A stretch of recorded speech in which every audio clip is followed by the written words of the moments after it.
ஓ, நீங்க வேற ஏதாவது செஷன் இருக்கீங்களா?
Jaikumar, can you hear me?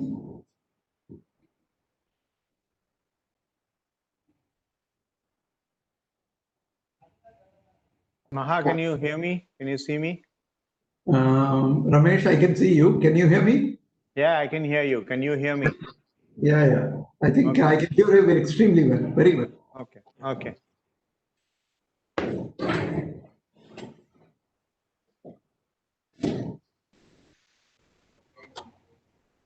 Should start in about 10 minutes. I don't know whether you watched the inauguration today. It went very well. Yeah, The quality no, I missed it. Of the audio and video were excellent. And people also, this more medium, I mean, they kept to the point and very well done. Who was the chief guest? This one minute, that HMD's chairman, the executive, the guys who took over Nokia. Okay. And that fellow really sees a Swiss guy speaking from Geneva. Oh, okay. And he was the total salesman for Tamil Nadu. Oh, wow. Okay. But made a lot of points how they began initially. He was also in Nokia, and how they set up, what are the advantages they have. Was there anybody from government? I mean, in the inaugural session, the minister came, IT, Uday Kumar. Then also the additional chief secretary, the Hansraj Verma. They were all. Yeah.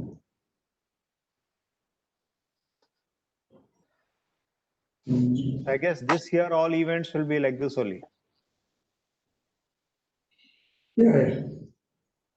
Well, if next year it changes, we'll be lucky. Otherwise, it's fine. See, no, parliament is convening, assembly is convening, public transport is started. I think finally that's it, Maha. Life has to. We have to Move on with the virus. 6 months of an extraordinary lockdown. Never imagined. Yeah.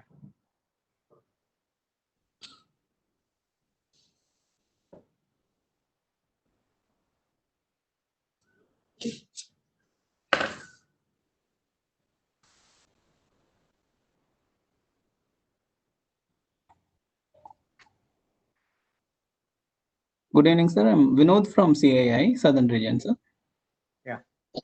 Yeah, you can hear both of us well? Yes, sir. How can you hear us well? Yeah. Yes, both are clear. Sir. The audio is clear.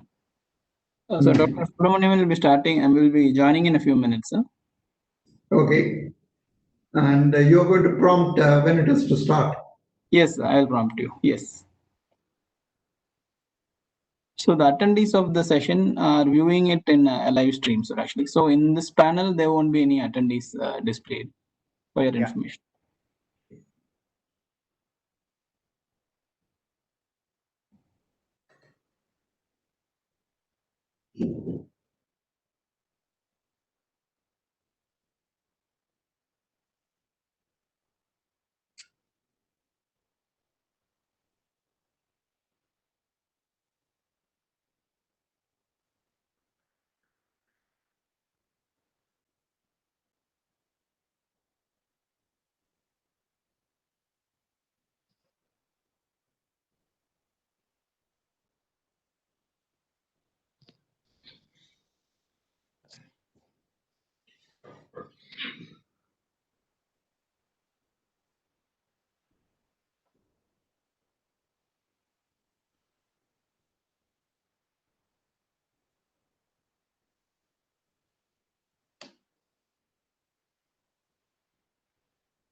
Hello.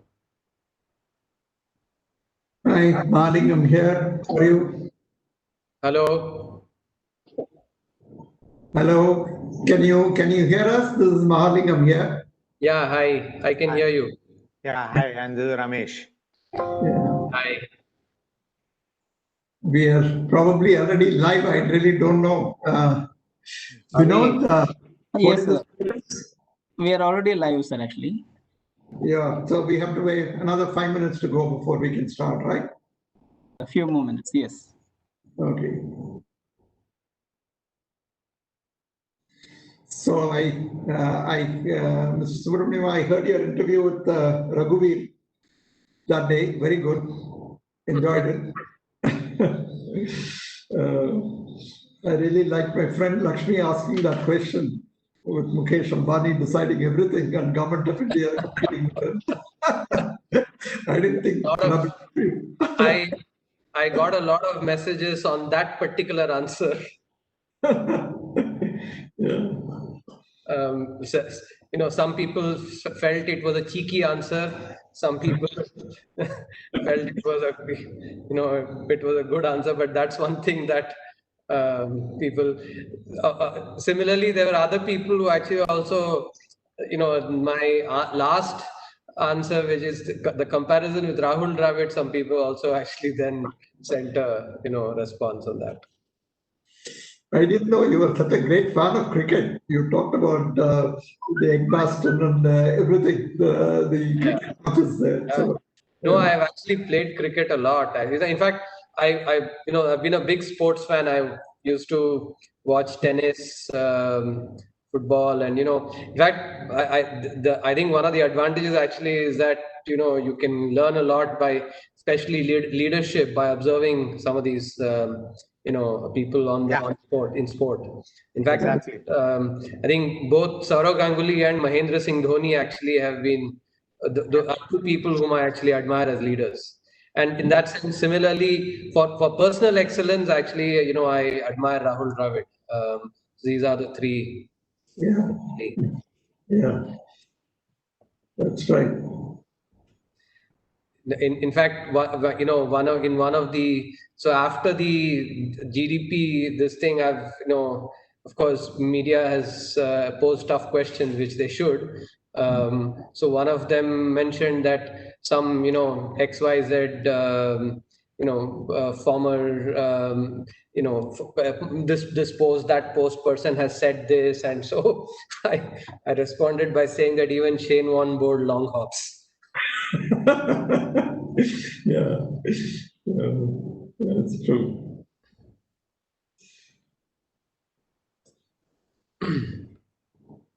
When you talk about this leadership, once I heard Nasir Hussain talk about how the English team transformed itself, and, what they had to do, even with regard to giving contracts to players at the county level and so on, and those kinds of incentive systems and discipline that came through that, and the Fletcher and so on. So how it changed. So there are lots of lessons to be learned. Yeah. In fact, I have now been when. Yes. Can we start now? Yes, Chairman, please start it. Yes. Okay, yeah. Thank you. Thank you. Welcome to the first session on of Connect 2020. As in every edition of Connect, we are starting the conference with a look into the future. The question is, how can we play a part in participating and shaping the future? In the inaugural session, it was reiterated that we are living in uncertain times. Indian economy was slowing down even before the pandemic, and of course, the pandemic has brought about further deceleration. At the same time, we are also living in times when major geopolitical changes are taking place. And therefore, the session is titled Policy and Geopolitics Advantage India. One of the key levers to regain the growth momentum and realizing our potential is to position ourselves in order to grab the opportunities. We have two eminent speakers in this session, Dr. K.V. Subramaniam, Chief Economic Advisor to the Government of India, and Mr. Ramesh Mangaleswaran, Senior Partner of the global consulting organization McKinsey. I do not have to dwell on the nature of the global disruption we are currently witnessing. China-US trade war is changing the way the world has been doing business from about the 1980s.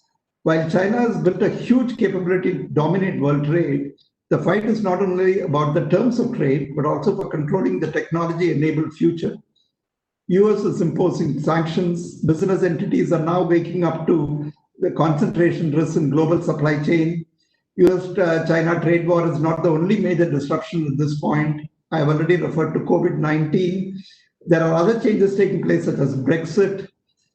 So in this scenario, as the economic activities resume, how can India play the role that we all expected to play in the changed circumstances?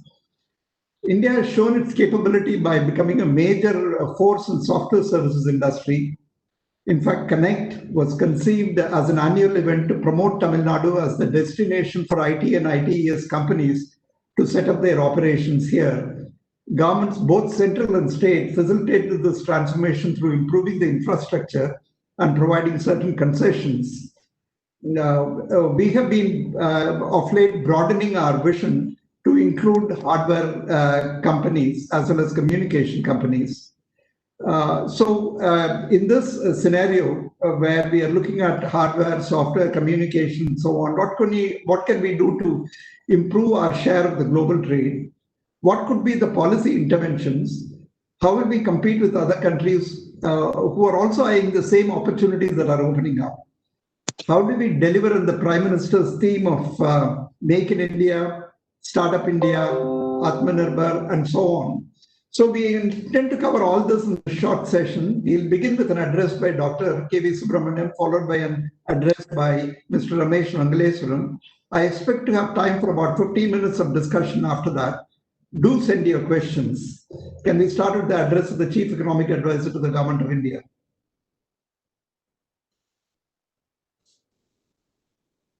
Yeah. Can you, Dr. Subramaniam? Are you? Oh. Yeah. All the participants, and thank you, Mr. Mahalingam, and the organizers for inviting me. Let me first start off by making a remark on on an introductory comment that Mr. Mahalingam made about the slowing down of the economy before the COVID. I think one key point that we must understand is that COVID in India struck in the month of March. If you look at the Google mobility data, and I'm going to, everything that I say here will be based on data evidence and my interpretation of that. So if you look at the Google mobility data in the month of March, it was 20% lower than in the month of January and February. If you look at several of the high frequency indicators, the index of industrial production, the 8 core sectors, cement production and consumption, steel production and consumption, railway freight, exports, all these indicators, they were all, for the first time after July 2019, in the month of February 2020, they were all in positive territory for the first time. And they all had increased, secularly increased in the 7 months since July 2019.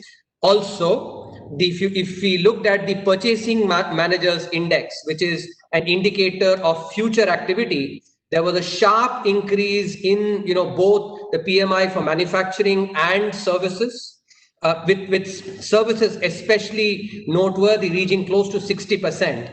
So I think, and there has been this commentary, which is based on an elementary conceptual error, confusing GDP as a flow variable versus GDP as a stock variable, to say that there's actually been a depletion, decline in GDP over the last 12 months, which is incorrect. I think, if this is just a thought experiment, if, for instance, COVID in India had started in the month of April instead of March, as you all know, you all are, people from the industry, is the last month of the financial year. Lots of activity happens. So I am pretty sure, and I say this based on data, that the growth rate would have been far higher than 3.1%. And in fact, the decline that had happened in previous quarters would have been arrested and would have actually increased. So I think this narrative that is actually mentioned by linking the Q1 decline with declines in previous periods is incorrect, which must be actually, must not be encouraged, and let the data speak rather than actually, incorrect narratives. So I think that's a crucial point that I wanted to make. Second observation, which is, so people, for instance, are talking about, does the decline in 8 quarters GDP, does it mean that our potential growth rate hasn't gotten affected? Here again, let me put out some data. For 12 quarters, which is 3 years, in the years 2000, 2001, 2002, and I remember these very, because I was doing my PhD at that time. When you're abroad, you actually watch the Indian economy oftentimes very, very closely. 3 years, the growth rates were 3.8%, 4.8%, and 3.8%. You can work out the average, so you will see for 12 quarters, the growth was actually less than, about 4%. So India has been there, and why did that happen? That happened because of the Asian financial crisis and the the shock, the exogenous shock that created. India responded at that time primarily through 3 moves. One, we actually did fiscal spending, and primarily in the form of infrastructure. The Golden Quadrilateral was built then. We did reforms. The small sector reservations in particular were removed, which enhanced productivity then. And we did a lot of disinvestment and brought in far more private sector participation. And that is what actually led to the 8% plus growth in the next 5 years. Now, one more comment, which is actually, I think, in general, to infer the kind of commentary that comes. If you go and read the newspaper articles during that time, you will not find much flattering, account of the reforms that were being done at that point in time. Now, when we look back, in history, we look wistfully saying, these were things that were done very well. That is a fact that when the reforms are being done, very few people have the long run vision to be able to see that this is going to actually manifest in growth and productivity a few years forward. And I will relate this to one other aspect, which is, research in behavioral economics has highlighted very clearly, is, a lot of us are subjected to what is called saliency bias, which is we overweight recent data. We do not give enough weight to the full time series of data that is important to actually make correct inferences. And let me say this tangibly, because it's a sometimes can be a difficult concept to latch on to. When we are in normal times, we keep thinking that the normal times will continue. We do not allow for the possibility that a black swan event will hit. So we are overweighting the recent evidence of normal times. Similarly, when we are in a black swan event, we keep thinking that we will be in the black swan event times and not allow for the possibility that we will be back to normal times. So a lot of the pessimism and cynicism also comes from the saliency bias, together with with not oftentimes, enough long run vision on the reform. So these 2 points, I think, must be really kept in mind when one looks at the big picture for the Indian economy. reason the growth decline has happened, and we covered it in great detail. Again, data and evidence, not opinion, in the economic survey, the first chapter of the economics, volume 2 of the economic survey. It started with the financial sector, the bad loans in the financial sector.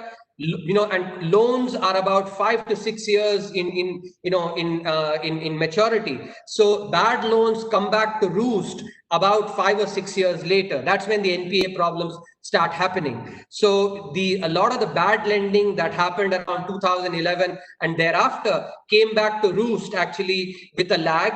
And then the risk aversion that set in and some of the willful default that led to investigation created risk aversion and also affected investment.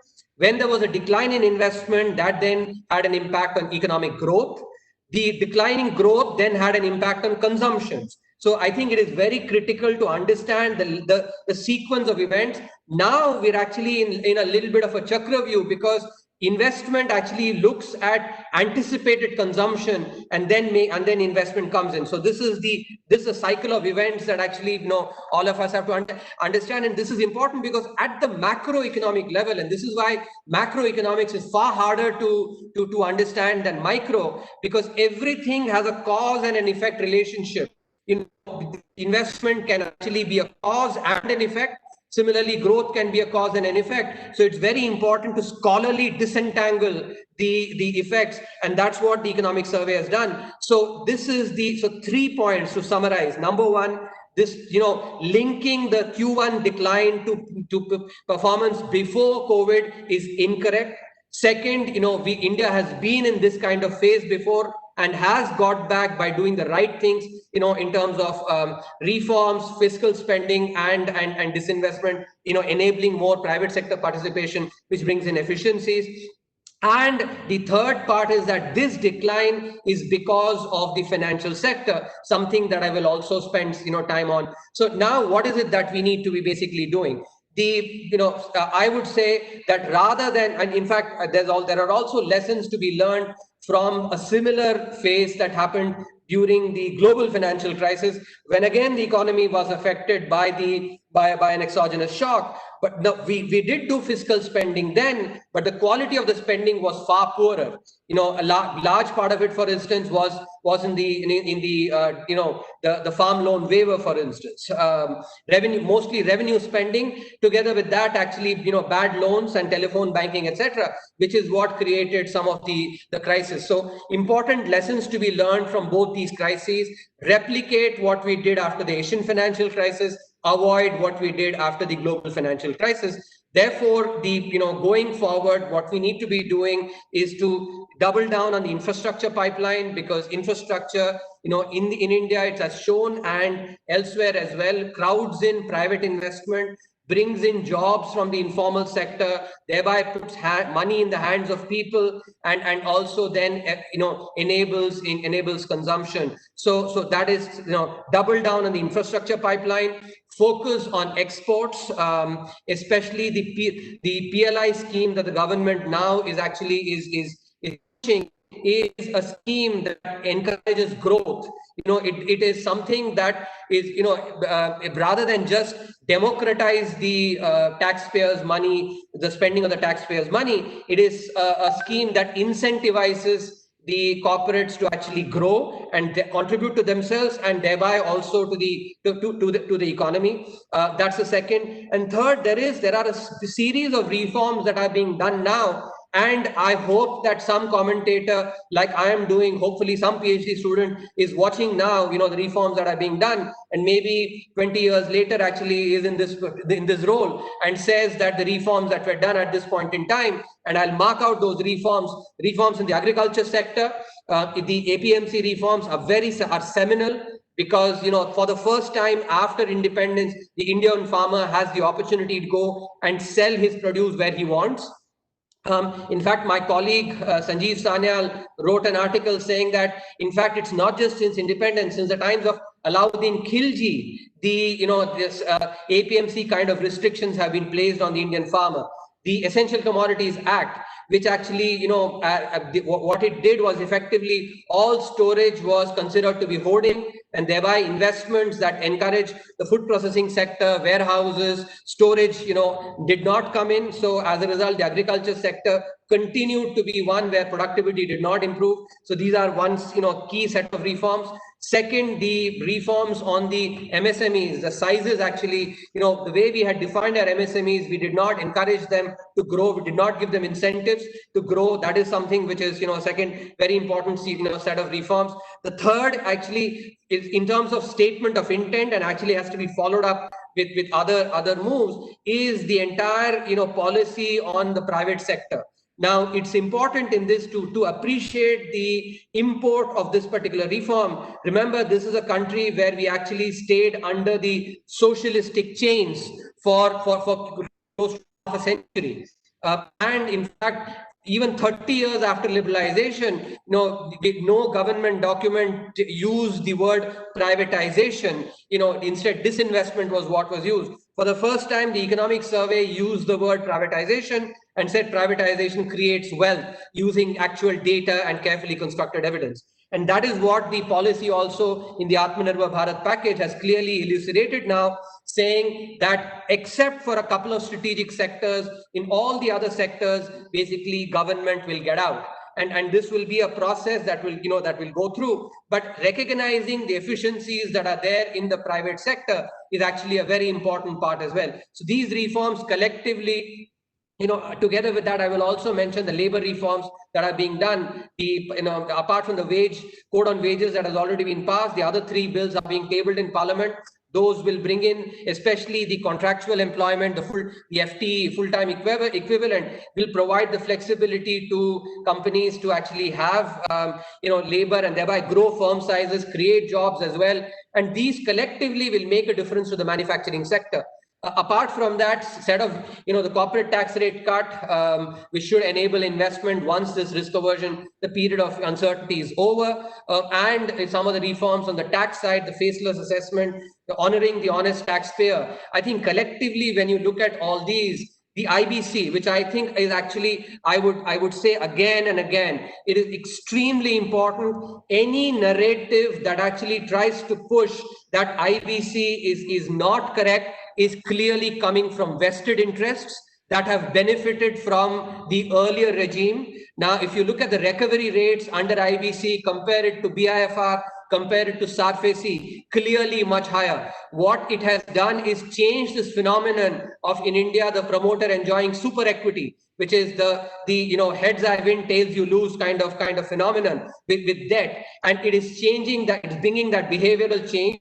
A very important reform, because the entire characteristic of debt is that if you are not able to manage the company well, it could be because of your inability, incompetence, or could be bad luck as well. That's the fact of a market economy. You benefit from good luck, your stock prices go up from good luck, in which case you actually lose out from bad luck as well. That is the way it is actually. So you hand over control, and that is an incredibly important element of a capitalistic economy. We can't have an economy where entry is enabled and exit is prohibited. I think that these are 6 seminally important reforms which will collectively make an impact on productivity and thereby actually bring back growth. I have absolutely no doubt that in my mind actually, and the data also supports that the potential growth rate of India actually is not changed. It is these are temporary phases, and the COVID is a globally exogenous shock, severe exogenous shock, which has impacted. I wrote a piece in the Indian Express showing clearly that the decline in the Q1 GDP is because of the intensity of the lockdown. So just to summarize, I think this pandemic will definitely go away, and India will be back to high growth through the reforms and many measures that are being taken. There is absolutely no doubt about the entrepreneurial ability that is there in the country, and when reforms unleash that, we will definitely have high growth again. We've been there before, we've done it, we will do it again.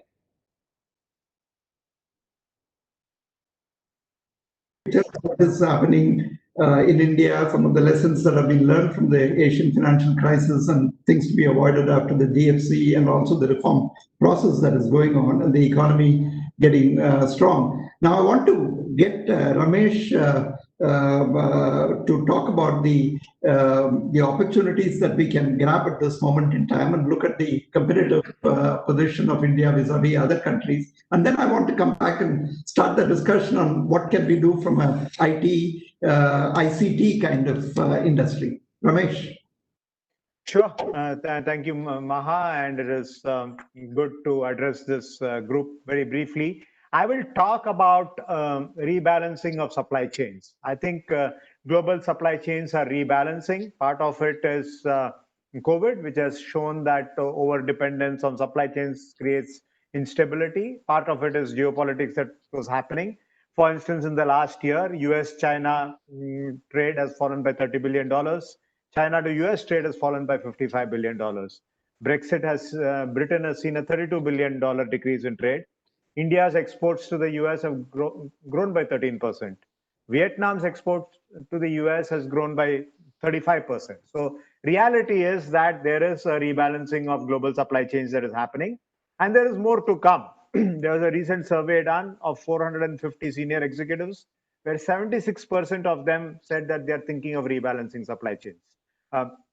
44 large corporations are evaluating India as a manufacturing base. So this is already started, and I think in a way there is more to come. Therefore, the big question before all of us is, can India seize this opportunity? And can India seize this opportunity in a few sectors?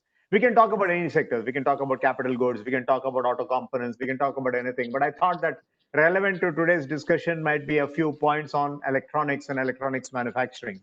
So India today consumes about $120 billion worth of electronic components, of which about 40 billion is imported, is net imports into the country. Domestically, and if you go by what the chief economic advisor said, at some point in time, growth will come back, consumption will come back. India's own consumption is expected to double from about 120 billion to about 250 billion. Plus, there is a thrust on whether from being net importers, we can become net exporters. So in this one value chain, the government of India has put out a number saying, can we get to $400 billion of turnover by 2025? That is a 4x increase in 5 years. That is a significant opportunity. I'm not here to comment on the numbers, but I'm here to comment on 2 points. First is that we are a large consumer. We are a large importer. However, we could reverse this. We will continue to be even more significant consumers. Let's just take a small example of smartphones. I mean, smartphones is not as pervasive as we make it out to be. It's about $2 billion today. It is likely to become $20 billion. So you look after it segment by segment. There's a lot of opportunity here, and maybe Maha, like how CII Connect was formed around bringing IT and ITES to Tamil Nadu. Maybe the next mandate for CII Connect should be to bring electronics manufacturing to the east coast of India and to Tamil Nadu, which is very well positioned. So if you take that perspective and just that as a sector, what is required? A lot is required, right? We cannot only be doing final assembly that is not value added. I think we need to play a more significant part in the value chain. And I don't want to put everything on sort of the government alone, right? I think that there are at least 3 things that companies should think about. And I think that here the journey may be led by the large multinational corporations, and they will create supply chains. Typically, that's how supply chains get created. I mean, frankly, if you look at Apple, Apple created multiple billion-dollar companies in China by just going there. So I think the trigger for some of this may be the global manufacturer, but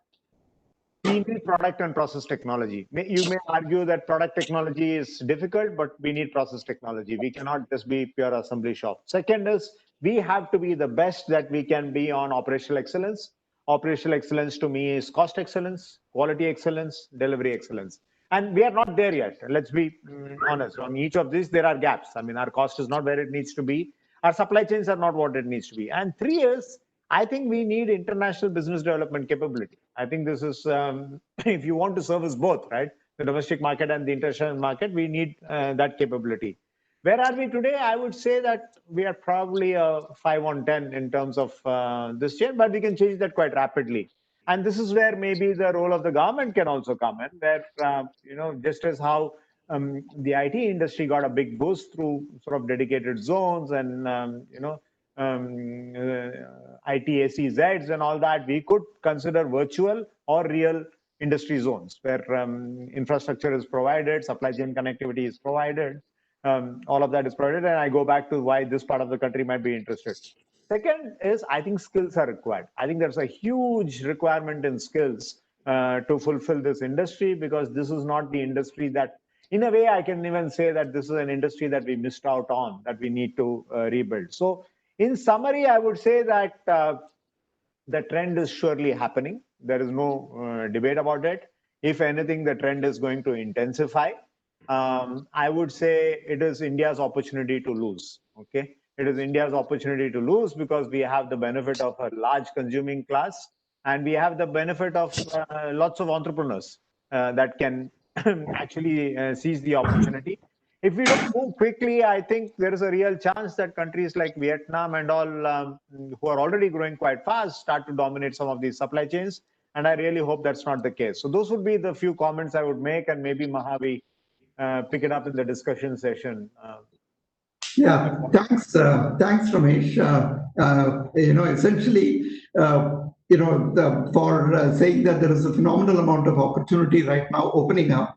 And of course, there are issues as far as Indian industry is concerned from a cost supply chain. But I want to pick a thing with you in terms of business development, because coming from the IT industry, software services industry, I think we have done a fairly good job in terms of really creating a lot of capability there and growing further. But anyway, that's a different discussion. But I want to get to Dr. Subramaniam on this, that now that, the one that we are looking at, of course, with reference to Tamil Nadu, because this program is in Tamil Nadu, is really in terms of bringing in a lot more of hardware and electronic manufacturing here. I mean, if you take some of the companies, including Foxconn and so on, they are essentially coming up. We had a discussion today in the morning in the inaugural session where the executive chairman of HMD spoke about, from the Nokia days, he traced the development and how Tamil Nadu has been a phenomenal experience for them is concerned. But some of the story is not going out as much as we would like to. So in that thing, is there anything that, that the government is thinking of doing in terms of pushing some part of the supply chain activities to India to make things a lot more interesting here, and incentives to be provided and so on? Yeah, Mr. Mahalingam, as I was actually mentioning, there are three broad things that the government is focusing on in broadly in exports, but within that electronics and other segments. One is the export-linked PLI scheme, production-linked incentives. Our analysis has shown that the earlier scheme of giving these scrips had absolutely no impact on exports. Companies basically took their scrips and had it just did not have the MEIS, impact on exports was just not there. So effectively, the money was basically taxpayers' money did not generate the bang for the buck. In contrast, the production-linked incentive, because it is clearly production-linked, and it also encourages, a principle of winner picking.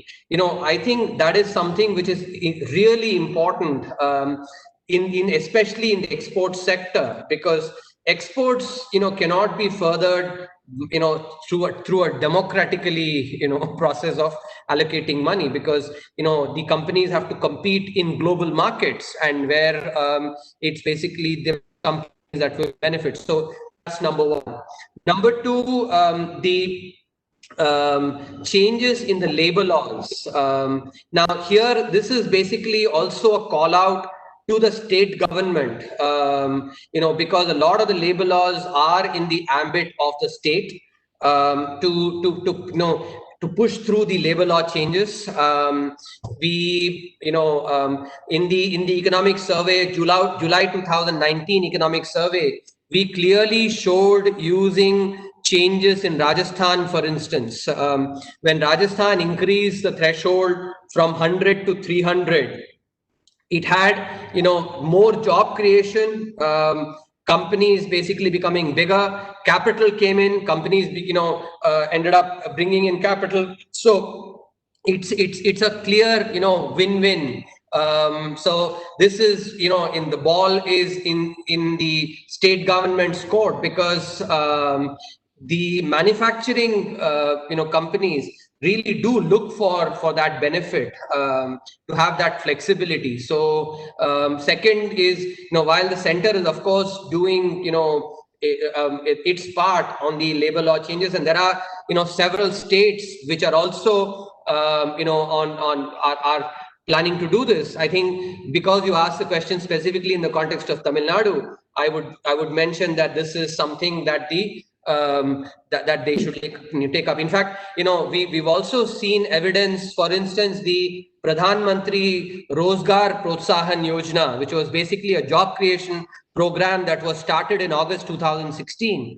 Even there, what we have clearly seen is that job creation was far greater in states that have flexible labor laws than states that have inflexible labor laws. So clearly the evidence is that labor flexibility helps, and so in these manufacturing sector, that is something that the that the state must focus on. And third is ease of doing business. There are a lot of compliance aspects that are still at the state level, which basically needs to be looked at. The state bureaucracy needs to seize this, work on all the, there are many archaic laws which are more than 100 years old that remain, and oftentimes, especially in the context of labor, there are many laws where same definitions like wages, salary, bonus, etc. are defined in multiple ways across different laws, and that creates a compliance nightmare. But just looking at overall compliances at the state level, I think is very important. So these are matters that that must be focused on to bring in the investment. And in general, I think from a certain sense of policy certainty especially at the state level is also quite critical. So these are some aspects that Tamil Nadu can focus on to really enable this process of bringing electronics and manufacturing. As such, I think with these changes, Tamil Nadu can really benefit a lot, because there is there's no paucity of skilled manpower. For instance, automobile and the ancillary sectors, etc. Tamil Nadu is one of the large manufacturing states. So by making these changes, the bang for the buck would be significantly high. Yeah, thanks. I think we have had. Of course, from the administration level and so on, there has been an extremely good interaction that our industry has had with the state government here. In fact, we had today in the morning, we had both the minister as well as Mr. Hansraj Verma, who's the additional secretary in charge of IT, speaking about the various initiatives that are being taken up there. And of course, the focus was on the Bharat net and also some of the other things that are being done in the hardware field and so on. But I just, there is a question that has come up, and I want to get the reaction of both of you. First, with Ramesh, if possible, and thereafter you.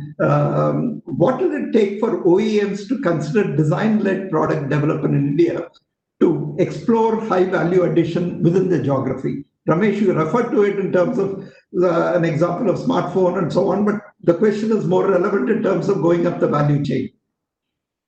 I think I always think that process technology and mastering process technology will precede product technology and product design. That said, we should sort of master product design. It is possible. I think this is where I would touch upon the need for research hubs, almost like research parks where talent and facilities can coexist. And maybe that has to be an integral part of the strategy, because it's not easy to do research. There's lots of manpower, skilled manpower required. There's a lot of equipment required and all of that. And maybe considering research parks as shared facilities might be one thing to make this process easier. Dr. Subramaniam, any thoughts on this? Let me build on Ramesh's point on research. Having been a faculty at the Indian School of Business, which has made a name for itself in research. In fact, it is the only institution, Indian institution, to be ranked in the global top 100 for research. And so from that experience, I can say that, and research is incredibly important. If you look at Silicon Valley, if you look at Route 128, or even North Carolina, for instance, in the United States, all of these three hubs of innovation actually draw their research from a very strong university network. West Coast, of course, has Stanford, Berkeley, UCLA, and others. The Route 128 has Harvard, MIT, the entire East Coast set of schools. Similarly, North Carolina has Duke, UNC, and universities like those. So it is, I think, very important to recognize merit and research, outside of a couple of institutions. Oftentimes the aspiration to publish in the globally recognized journals is what it needs to be encouraged. Actually, that's the incentive mechanism that needs to be created. Here, again, actually, I'll use a cricket parallel that, research cannot be in the 1990s cricket team's mindset. Which is, okay, we'll basically, score runs in India. It has to be scoring runs globally.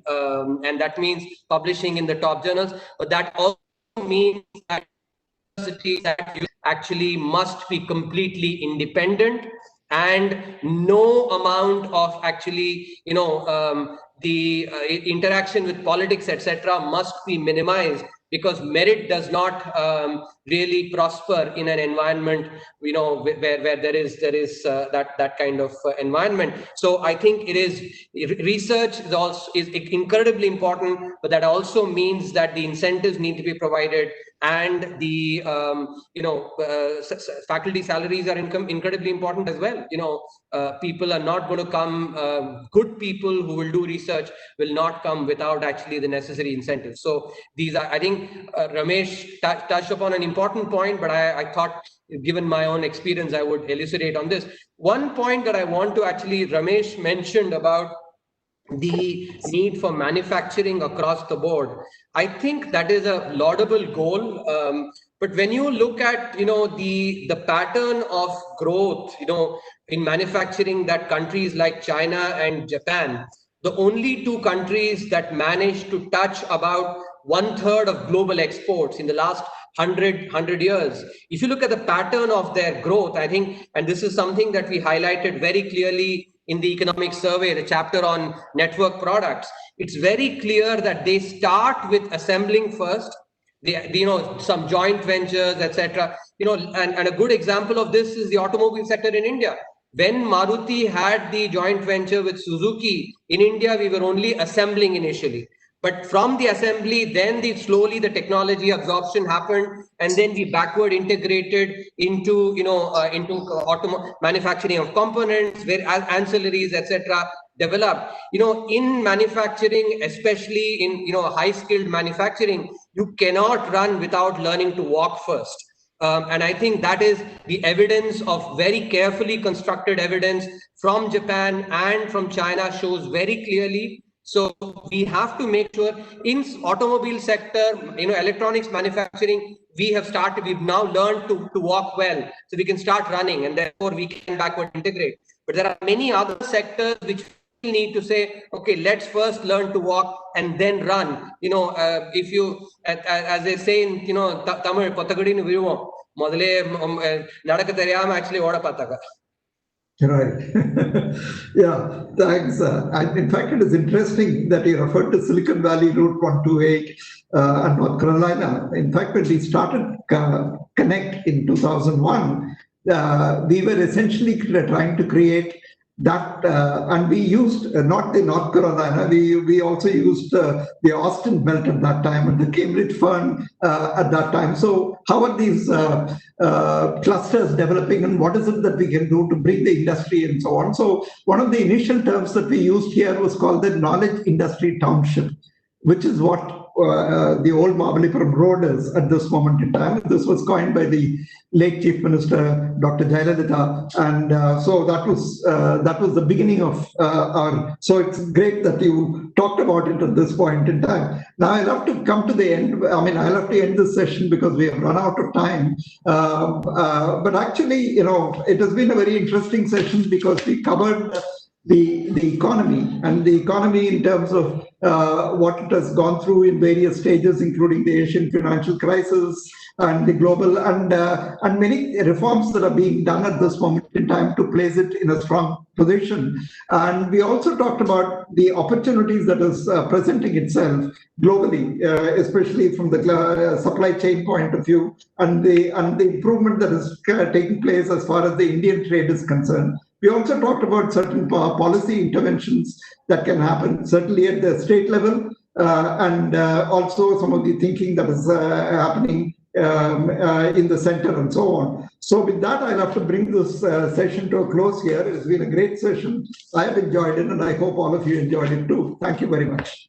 Thank you. I'll hand it over to Suresh Raman for the next session, which is with Dr. Paul Raj of Stanford and Bhaskar Ramurthy of IIT Madras. Thank you. Thank you, Mr. Mahalingam. Thank you, speakers, for organizing this wonderful session, actually. So, first of all, on behalf of the committee, I would like to thank Mr. S. Mahalingam, Dr. K.V. Subramanian, and Mr. Ramesh Mangaleshwaran for their presence and for their addresses today, and for also the ensuing discussions as well. So, thank you very much. And we will now move on to the next session for the day. So the next session will be a virtual fireside chat on the topic on session on core ICT and its importance in India, which will be carried over by Mr. Suresh Raman. So we'll be starting the session in a few minutes. Thank you very much. Thank you.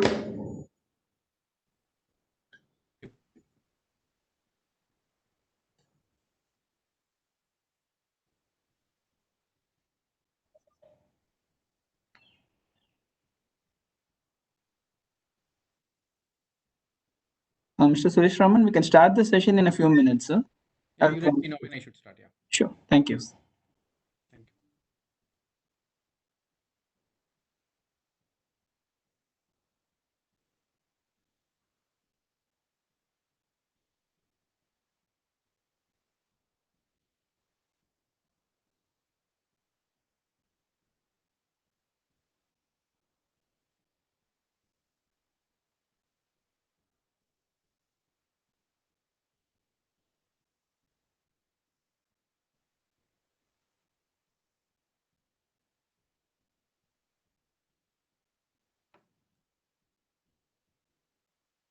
Can we start?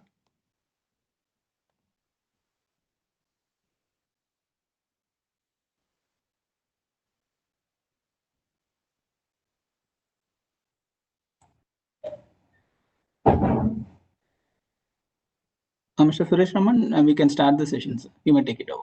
Yeah. Good evening to all of you. I think the previous session was a wonderful one on policy and geopolitical advantage India, and very insightful with eminent speakers.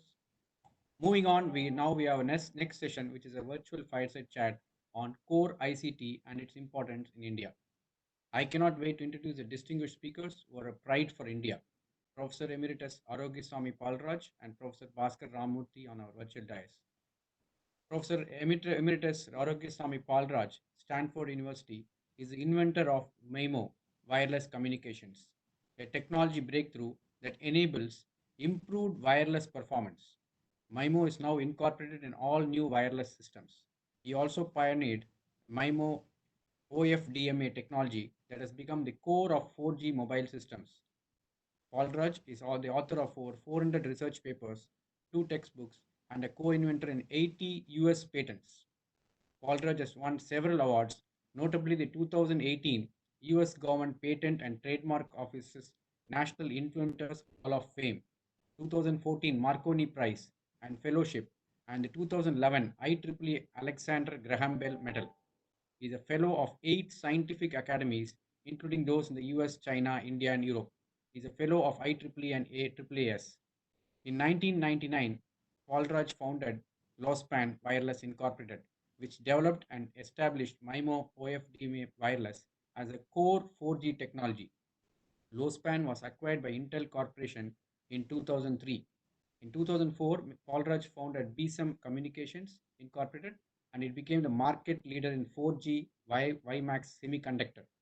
During his 30 years in the Indian Navy, he founded 3 national level laboratories in India and headed one of India's most successful military R&D projects, APSOH sonar.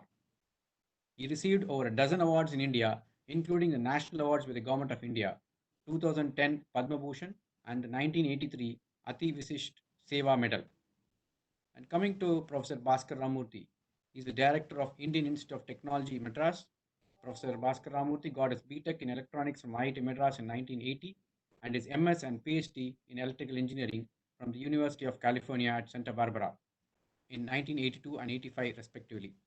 After working at AT&T Bell Laboratories for a couple of years, he joined the faculty of IIT Madras, his alma mater, in 1986. He took over as director IIT Madras in September 2011. His area of specialization includes communications and signal processing. His research work includes wireless networks, modulation, wireless data, audio and video compression. He is a fellow of the Indian National Academy of Engineering and the Institute of Electrical Electronics Engineers. He was awarded the Vasvik Award for Electronic Sciences and Technology for the year 2000, the Tamil Nadu Scientist Award for Engineering Technology for the year 2003, India Semiconductor Association Techno Visionary Award for the year 2011, Doyens of Madras Award year 2014, and ACCS CDAC Award, Foundation Award for the year 2015. Now let us hear from them on the core ICT and its importance in India, especially in view of the new electronics policy which has been launched in Tamil Nadu. Over to them. Thank you.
வால்யூமே வரலமா, எனக்கு வரல. Okay, வருதா? Check பண்ணுங்க. எனக்கு வரல. தெரியும், எனக்கு வரல. அதான் எனக்கு வரல, சவுண்டே வரல இவங்க பேசுறது.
5:30 ஆச்சா?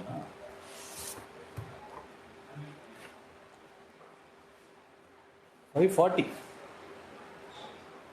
5:40. நான் அதுக்குள்ள போயிட்டு வந்துடுறேன். Okay.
Thank you, speakers. We will now move on to the next session due to paucity of time.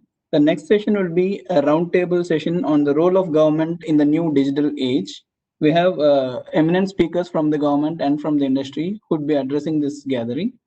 And I now invite Mr. M. Ponuswamy, a past chairman of CII Tamil Nadu and the chairman and managing director of Ponpure Chemicals, to take the session forward. Thank you, sir. Thank you. Am I audible? Yes, sir. Yes. Yeah. Mr. Hansraj Verma, IAS, Additional Chief Secretary, Government Information Technology Department, Rural Development and Panchayat Raj, Government of Tamil Nadu.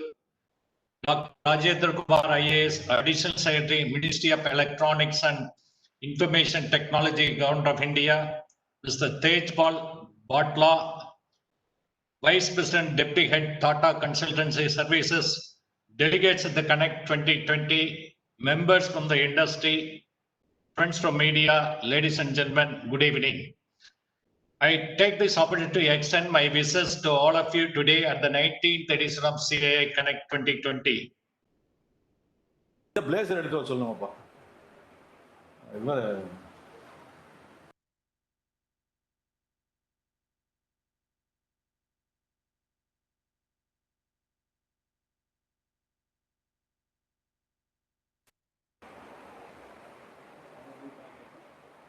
Mr. Ponuswamy, we are not able to hear you.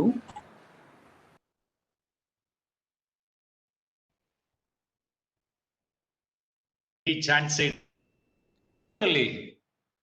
Enforcing contact, like India has a challenging position because there is a lot of challenges. Our rank, World Bank ranking in enforcing contact was 163 out of 190 countries.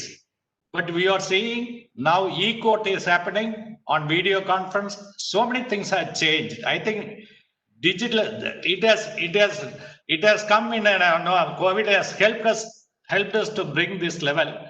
Now I think I understand this e-court, Supreme Court e-court committee meets every week to how this can be done very well. I think that is the change I am saying. I think government side, a lot of things are happening. And also, see, we see custom clearance, each handset is helping without a person going to customs house and clearing the consignment. See, I recently attended a National Committee on Trade Facilitation, chaired by Honorable Cabinet Secretary, attended by top 20 Government of India secretaries. I think there, the review of trade across, but how this can be done on e-platform. See, main thing of this is rollout of CBSE 2-1 custom for faceless, contactless, and paperless clearance. Making delivery order mandatory in PCS1. Implementing ECCS on pan-India level for facilitating e-commerce. See, these are the things I am seeing. Lot of things are happening. I used to wonder, see, our IT companies go and do a lot of help to develop the economy of other countries. Why not our country? I think that is the one I am seeing it. See, even in the state government, we see lot of work is going on digitalization of land records. Now they are going to integrate with registration, then going to revenue for patta transfer and going to municipal record for changing the property there.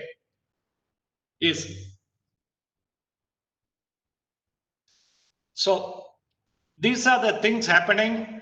And also, I'll be happy, district level, if I buy a vehicle, can I change the name in my name through online? I think these are the expectations from public.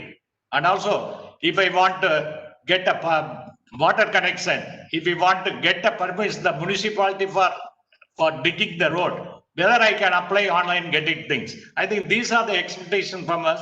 I think I'm happy that Tamil Nadu government is going to engage TCS for doing the single window portal, integrating all services. They are already doing 180 services. They are going to increase more than 200. I think it will be great.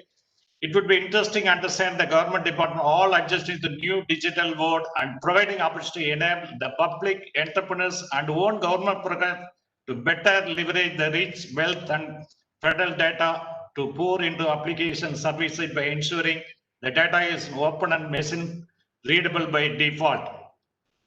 I great pleasure in welcoming Sri Mr. Hansraj Verma, IAS Additional Secretary Government of Tamil Nadu, Information Technology. Sri Sir has been holding Panchayat Raj and today is it going to Mr. Vijay Kumar is going to speak? Kannan. Hello. We can hear you, sir. Yeah. See, but I request Additional Chief Secretary Mr. Hansraj Verma to give his special address. So just a correction. The first speaker will be Mr. Tej Paul Butler from TCS, sir. Oh, sorry. Yes. Yeah, you may invite him. Okay. I welcome Mr. Tej Paul Butler, Vice President Deputy Head, Tata Consulting Service, to address the event.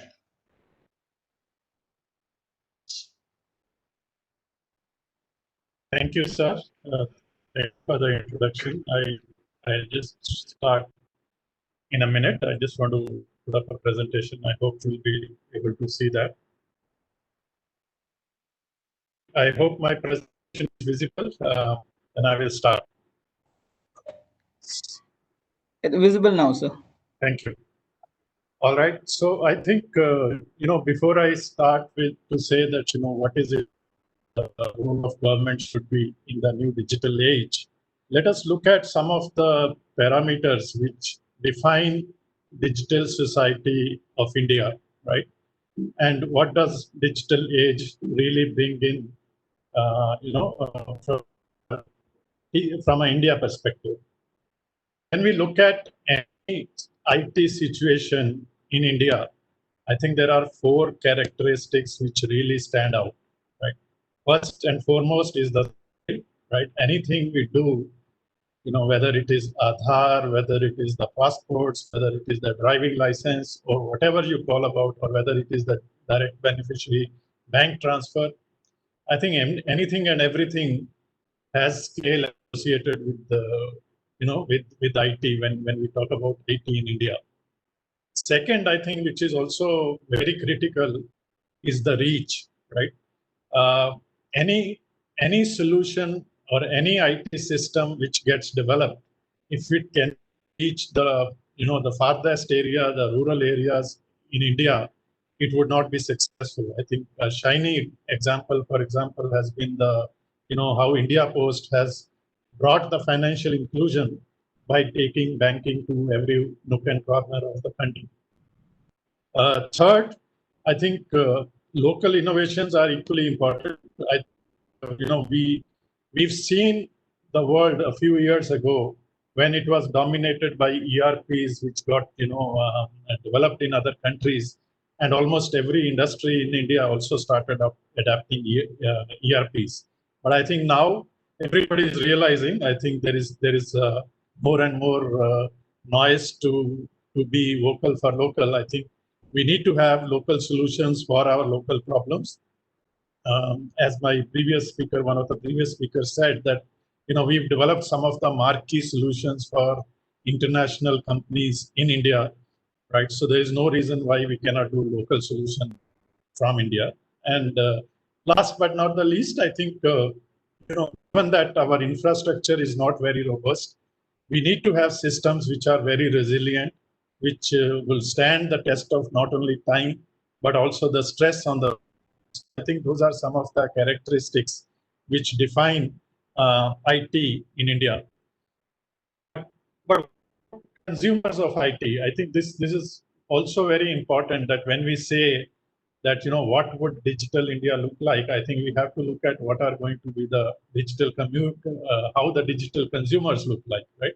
So, we are a very diverse society, but I think it is very important, and it's very heartening to see that there are some very, very positive parameters in our society. One, we have a very affluent society, right? our GDP is growing, except the last 1 year or so because of pandemic. But we expect to be a 60 trillion economy by 2030, and the upper middle class, which are going to be the major consumers of any products or services, is growing very, very rapidly. Second, we are a very, very young society, right? By 2028, we are estimating to have 77% of our population as millennials, right?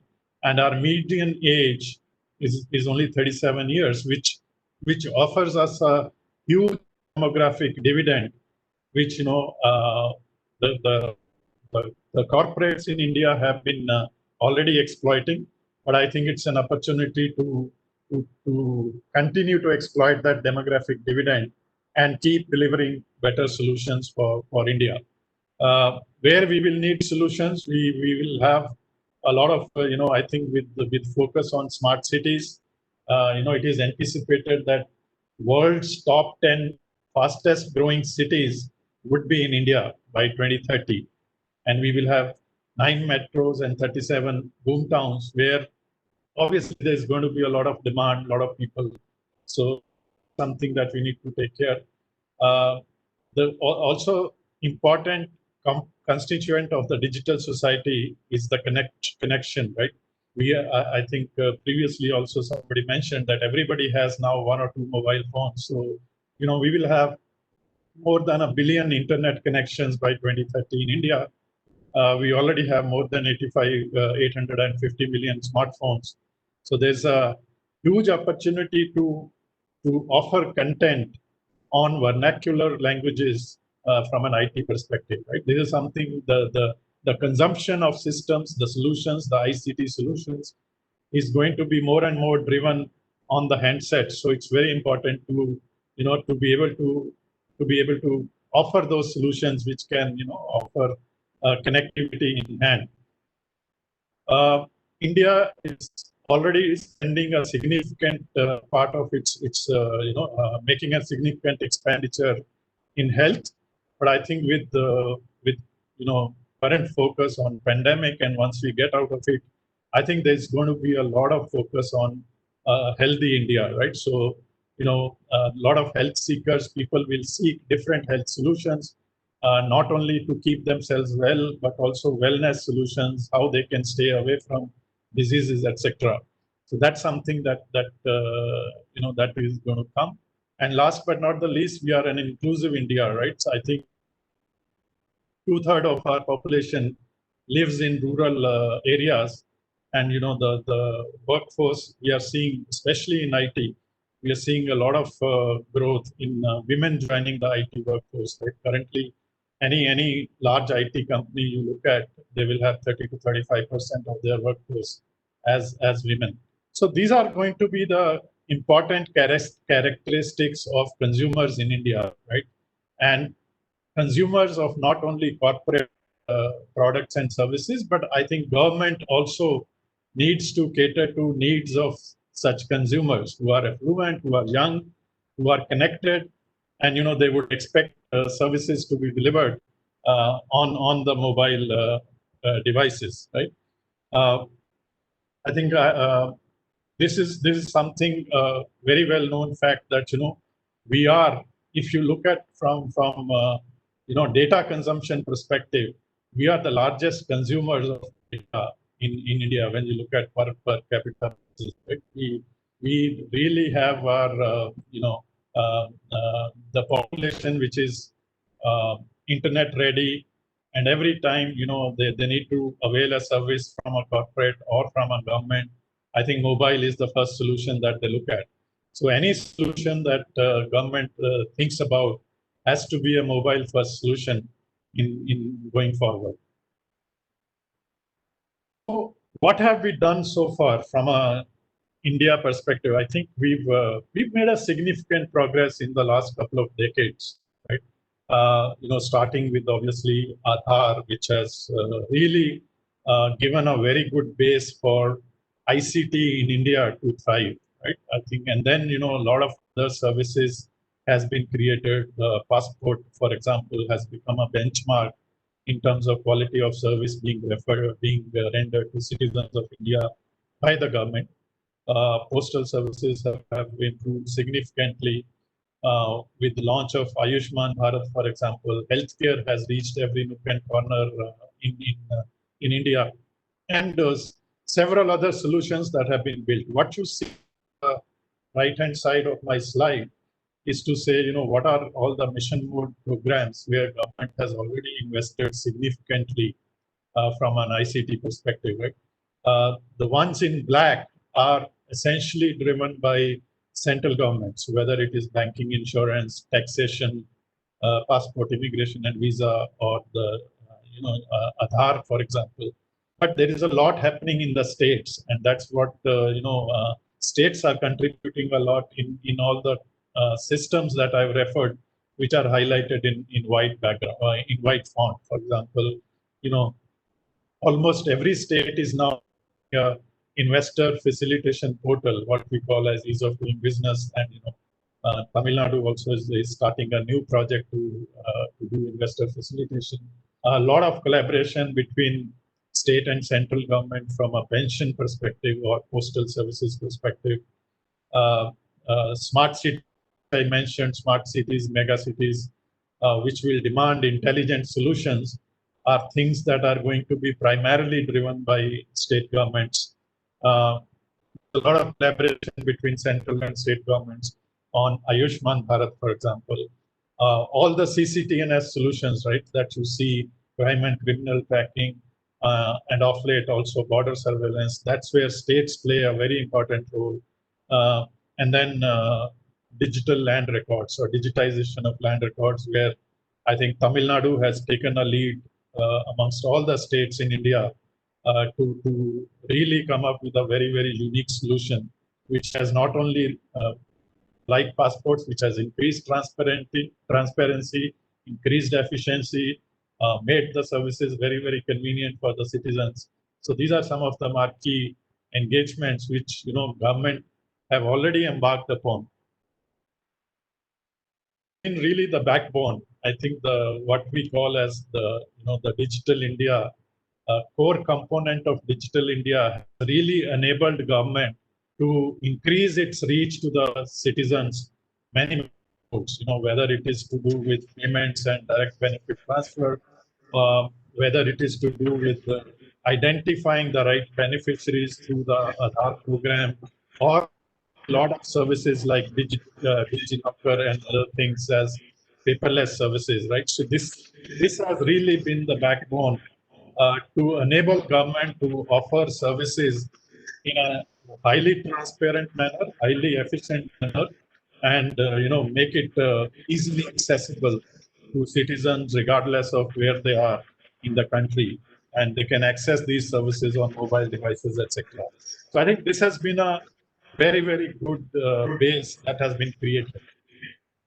Question really is what next, right? Where do we go from whatever we've already created? What is it that government needs to do further from a digital age perspective? So let me spend a few minutes on this one. I think this is a. I know we have a speaker from MEITY also, Dr. Kumar, but I borrowed this chart from one of the studies done by MEITY that if we have to be a 5 trillion economy by 2024, the government also aims $1 trillion of GDP coming from digital services or digital offerings, right? So to say. So we already, as I said in the previous chart, we already have a very good digital base which has been created, but we now need to increase the reach, right? Mr. Sorry to intervene. Another 2 minutes. Can we fix it, sir? Yeah, please. We are running late. Sorry. Sure.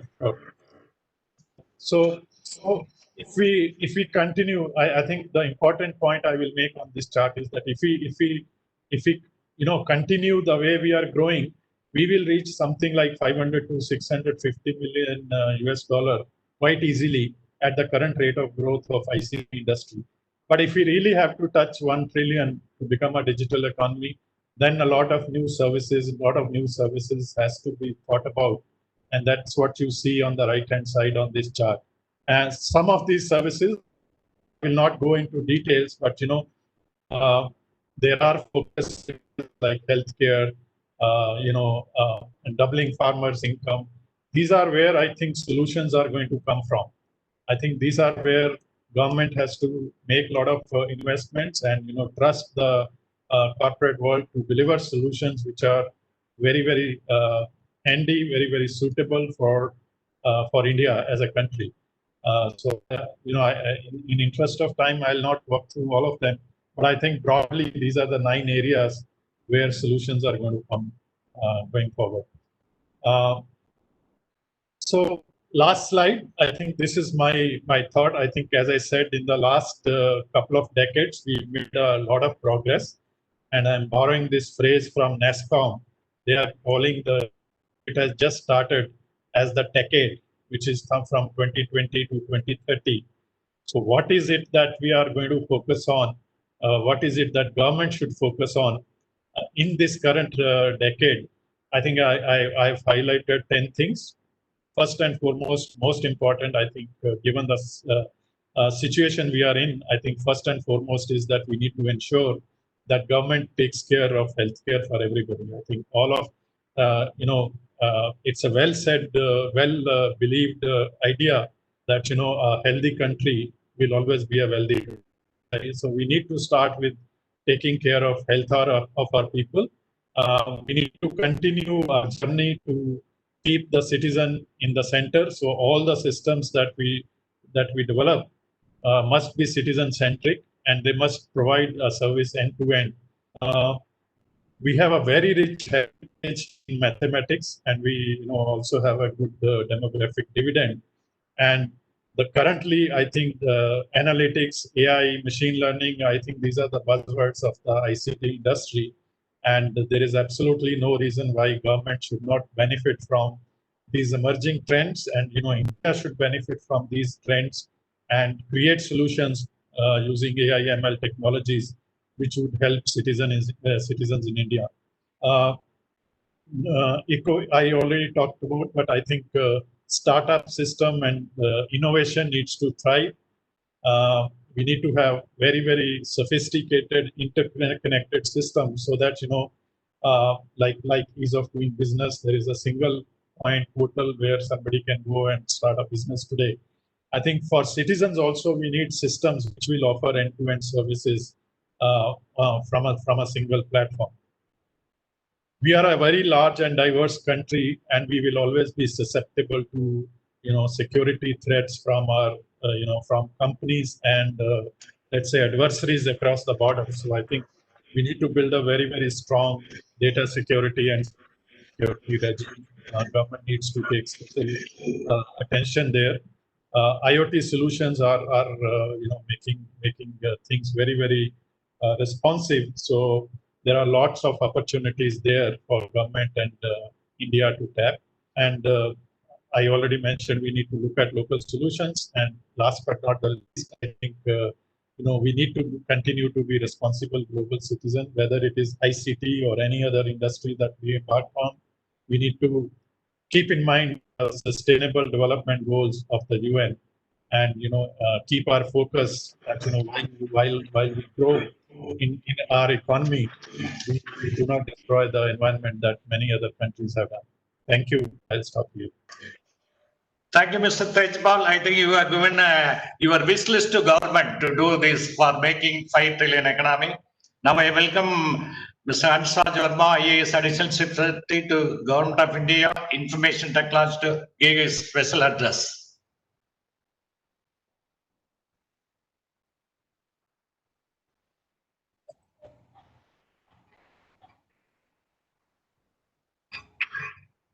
Sir? Sir, we can invite Dr. Rajendra Kumar, sir.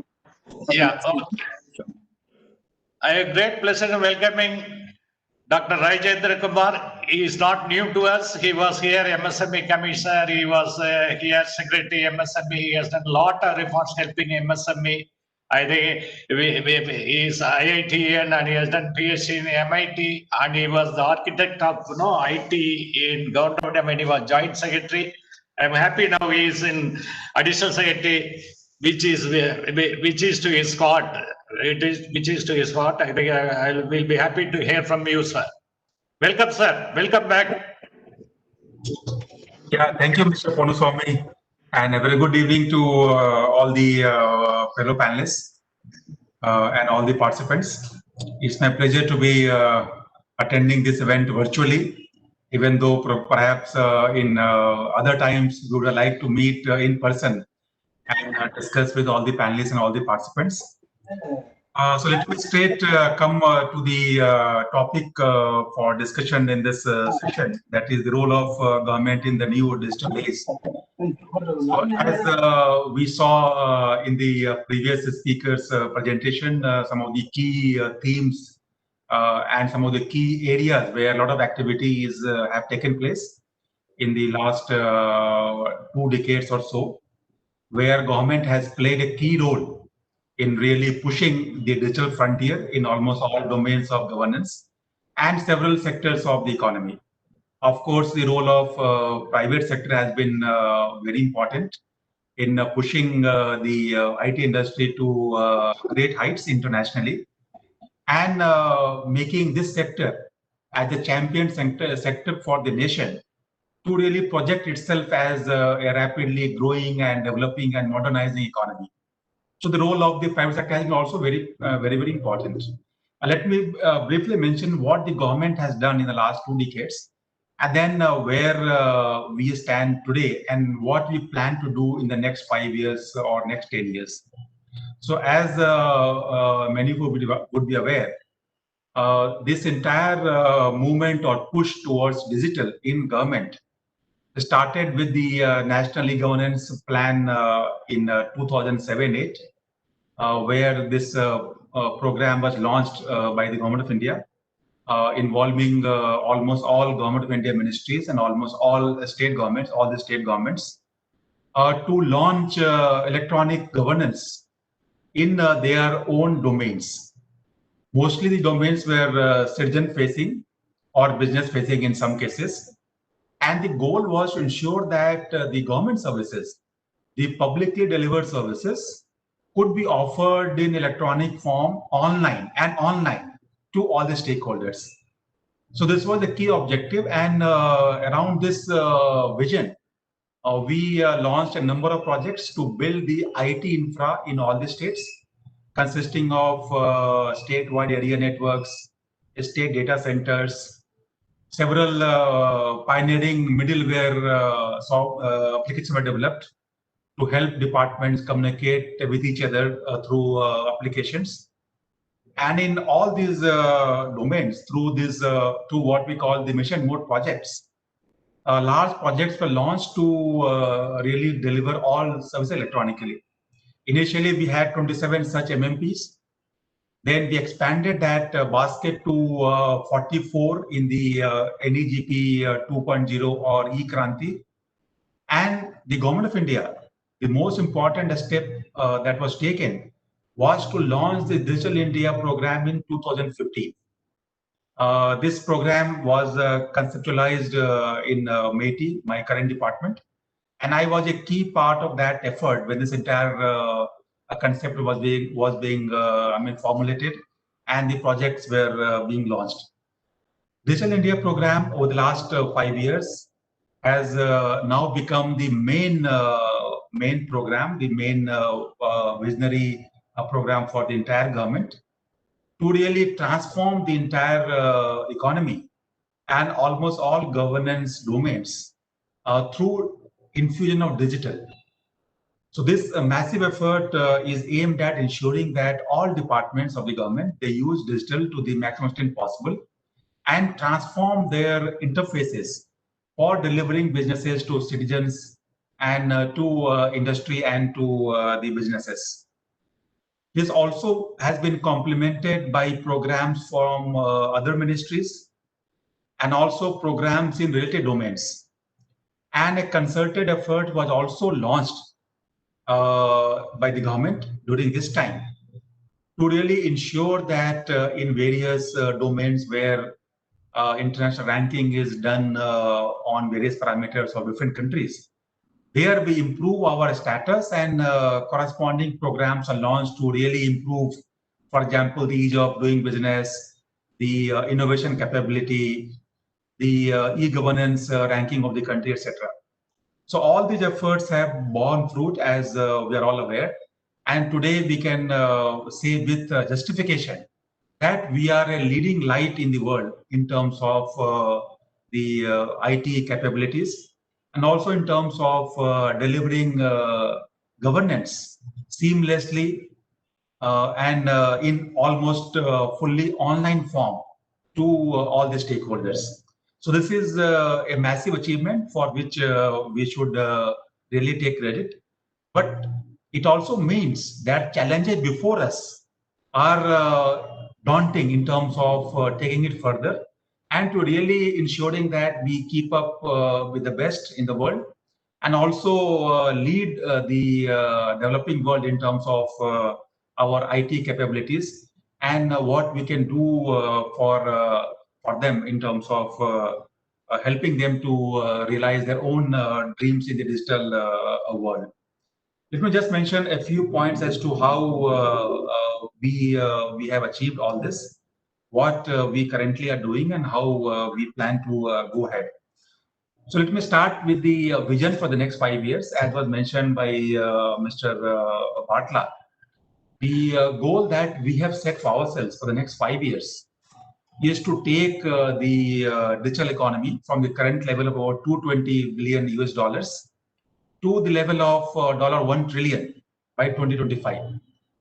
And in terms of the importance or the share of digital in the overall GDP, that means that we need to take the contribution of digital from the current level of 7 to 8% of GDP to over 20% in the next 5 years. Now that's a massive task. That's a massive goal that we have set for ourselves. Maybe the time frame will get, extended by a year or so because of COVID impact in the current year on the overall economic performance. But that goal remains that we must take the digital's contribution to over 20% in the next 5 years. That requires a massive infusion of digital in almost all sectors of the economy and almost all domains of governance. And all the states and UTs have to come on board, have to take part in this shared vision for the entire country. In this entire endeavor, let me also mention that we are working with all the ministries in Government of India. One program that we have launched, which is linked to the MMPs that we had in the past and linked to the program that Minister is doing now. This is called the National Public Digital Platforms. So this is a new initiative that we have launched now, currently working with over 10 ministries in Government of India to really make this a reality. The vision is that all the current programs of the concerned ministry, they should be brought on one common digital platform to realize the vision of one government. Let me again mention so that there is clarity on this. Since it's a new thing that we are working on now, the goal is that all the ministries, they would be supported to bring all their schemes, all their programs onto one common digital platform to provide a seamless experience in delivering services to citizens and businesses. This is a transformative concept where the idea is that from the ease of doing business point of view, from the ease of living point of view for citizens, the experience that they have with the government, that should be seamless and that should be as easy to obtain as possible. Now, this is possible only when all the schemes and programs of the concerned ministry are brought onto one common digital platform. And the delivery is through seamless mechanism. For example, single sign-on is a key concept that we're trying to now build in the design and the architecture of all these schemes, where through one entry point, through one common signing mechanism, the citizens and businesses would be able to navigate the entire gamut of services and obtain them seamlessly.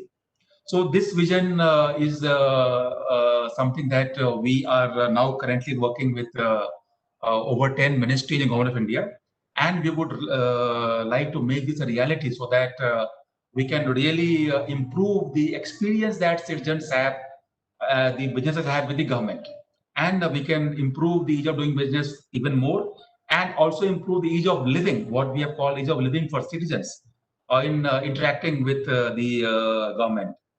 Let me also mention another area where we are doing a lot of work now, and where there is a huge potential, as also mentioned by Mr. Vatla.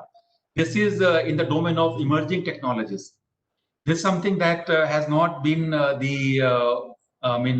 main focus area in the past, but in the last couple of years, last 2 to 3 years to be precise, we have made it a major domain of activity in MEITY, where we plan to work with industry, we plan to work with academic institutions, we plan to work with startups to really ensure that we can mainstream these technologies in various government domains and provide services to the stakeholders in a far more efficient and effective manner.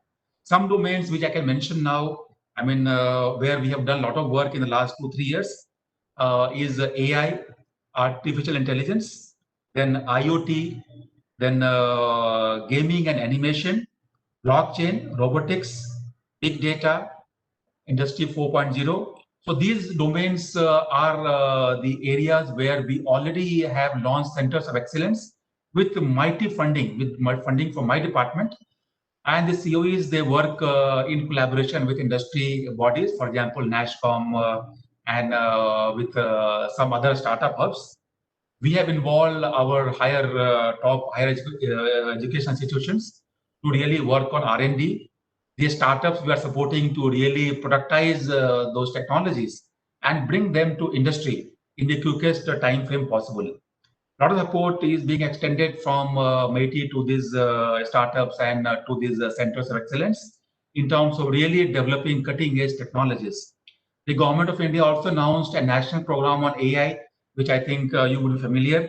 This was announced in 2018-19 budget, which is now being operationalized by MEITY and NITI Aayog in terms of really bringing the benefits to the industry and to really enable frontier top-class research in this domain.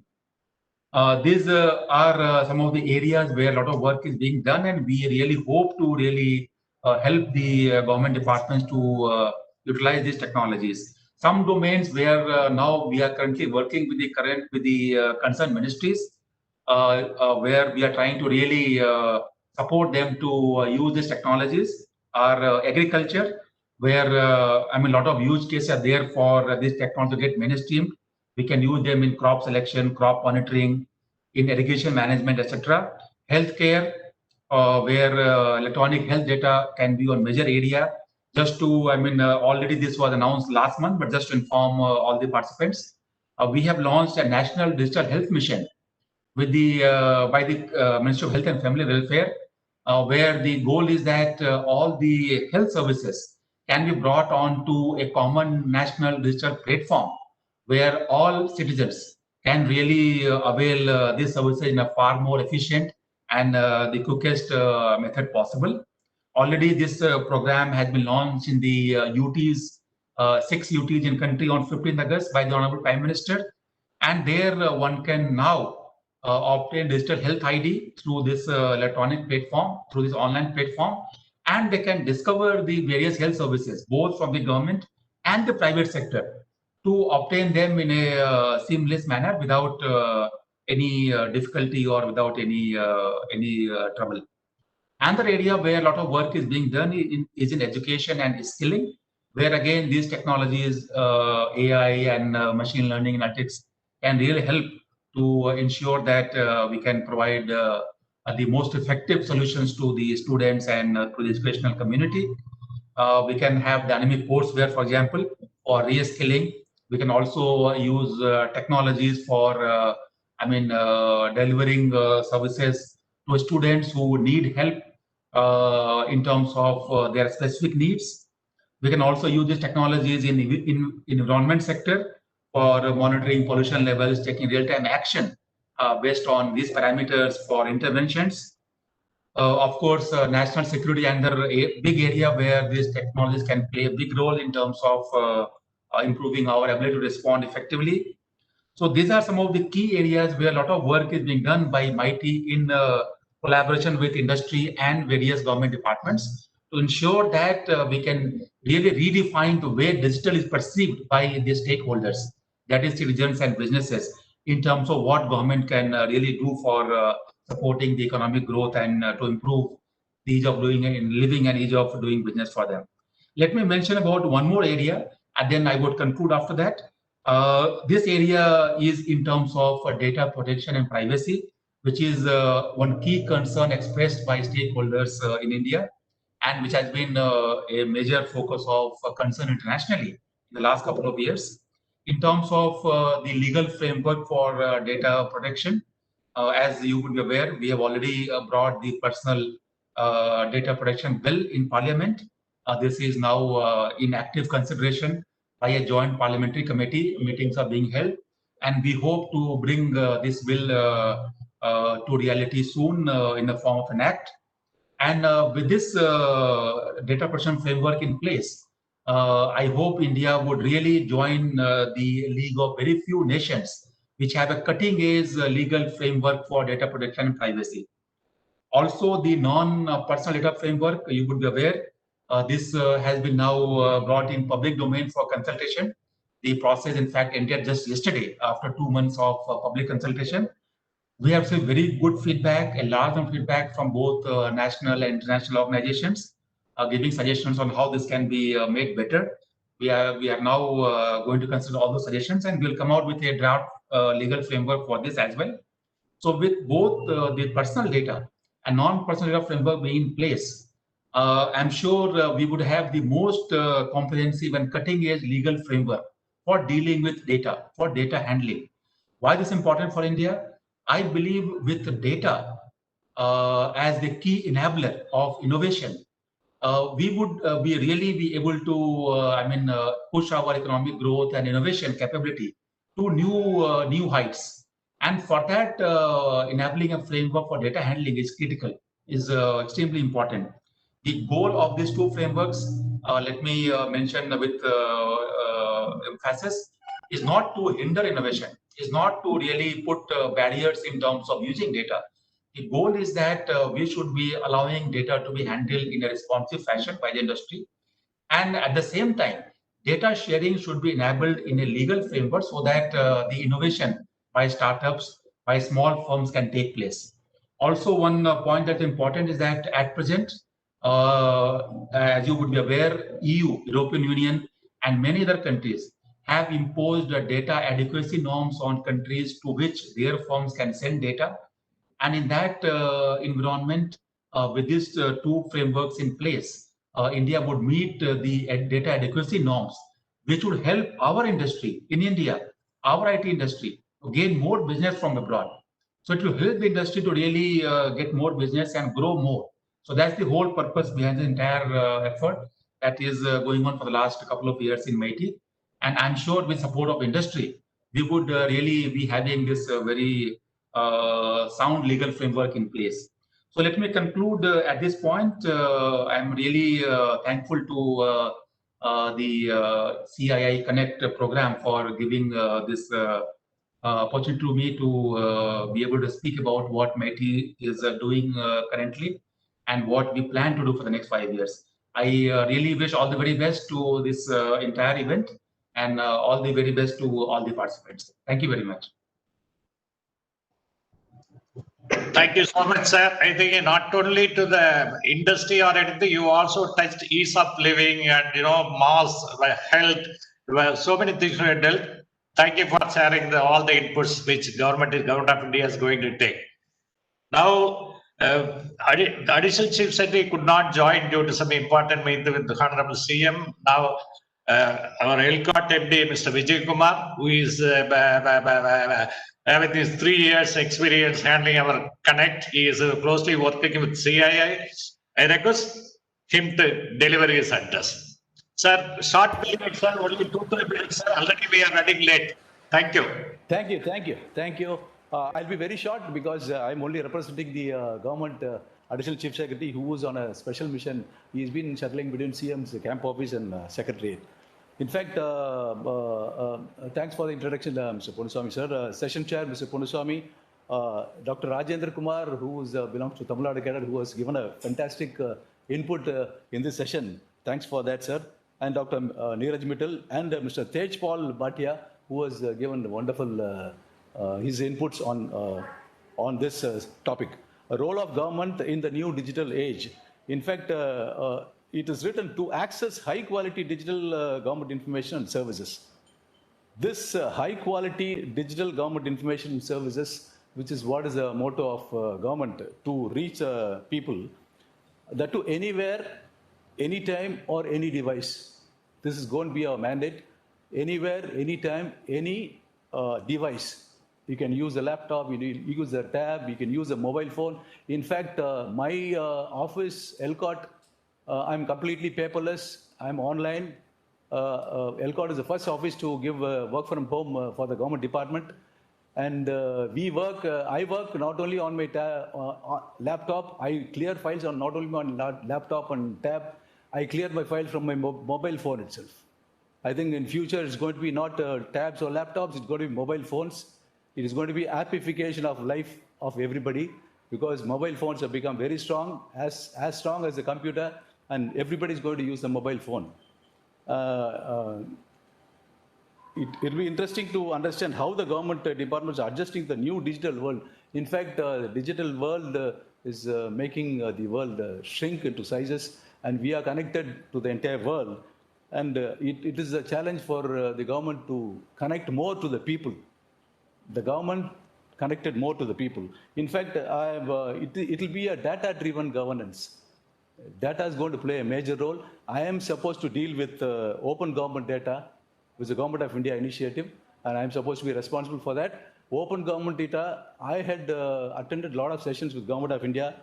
We asked a lot of questions with the government. To what extent open is the question?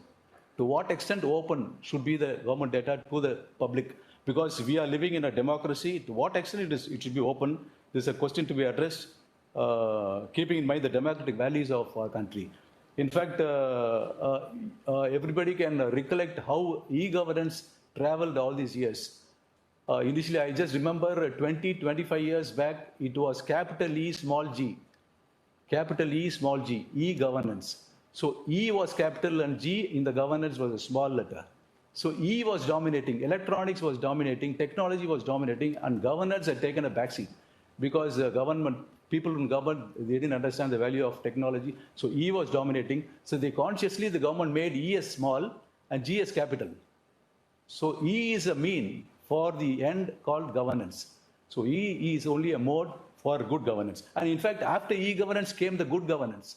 From capital E to small e, then to good governance. Now, from good governance, we have moved over to smart governance. So we are trying to become smart. The people in the government are trying to become smart. We are almost equal to corporate companies in our delivery of services. And from smart governance, I am predicting it's going to be a digital governance. In the digital age, it is going to be a digital governance. This is going to be a transition, and we have to be ready for that. And you know that we have smart city programs. Cities are getting smarter. We have smart city programs, and Chennai is one of the smart cities. I am one of the directors of the Smart City Limited. And from smart cities, I have a program called Smart Homes, LCOT Smart Homes. It is yet to come up. We are just still planning for that. So we are making home smart instead of making a city smart, we are making home smarts. And in the future is going to be smart citizens. With technology, they're going to be smart citizens who will manage their life in a smart way.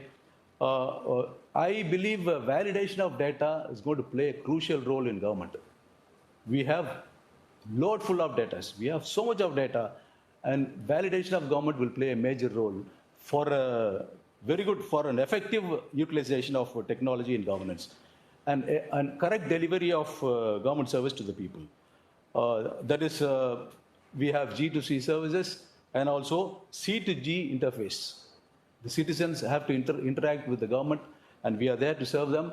And this is a wonderful conference on ICT. I've been there for 3 years, and this year is going to be a big one. Though it is virtual, it is going to be a big one. We have more speakers. I think there should be the record number of speakers for 5-day session. And my best wishes to CII for conducting this wonderful event. Thanks. Thank you, sir. We are going to end the session. Thank you, Dr. Rajendra Kumar, Ms. Vijay Kumar, and Mr. Tejpal. I think it's a very interesting session. I think I could understand the program to make 5 trillion economy. I think the e-governance is going to make a big role from the both central and state government, what I understand. Thank you, participants. Thank you for joining. Thank you so much. Wait for the next announcement, please. Thank you all the session speakers and also for Mr. Kunuswamy for chairing the session. So we will now move on to the next session. The next session will be on the topic roundtable on work from home policies. And this session would be chaired by Mr. Sethuraman, the Office Managing Partner from KPMG. So I will now request Mr. Sethuraman to take over the session, sir. Thank you.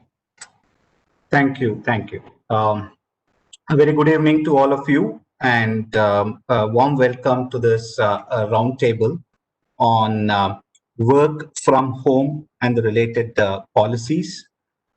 Work from home is, of course, all of us recognize that is pretty much a new normal. Not that it is has not been in existence, but of course it's been the degree of its existence and the impact which is now creating in our regular work and living is far more significant than it has ever been.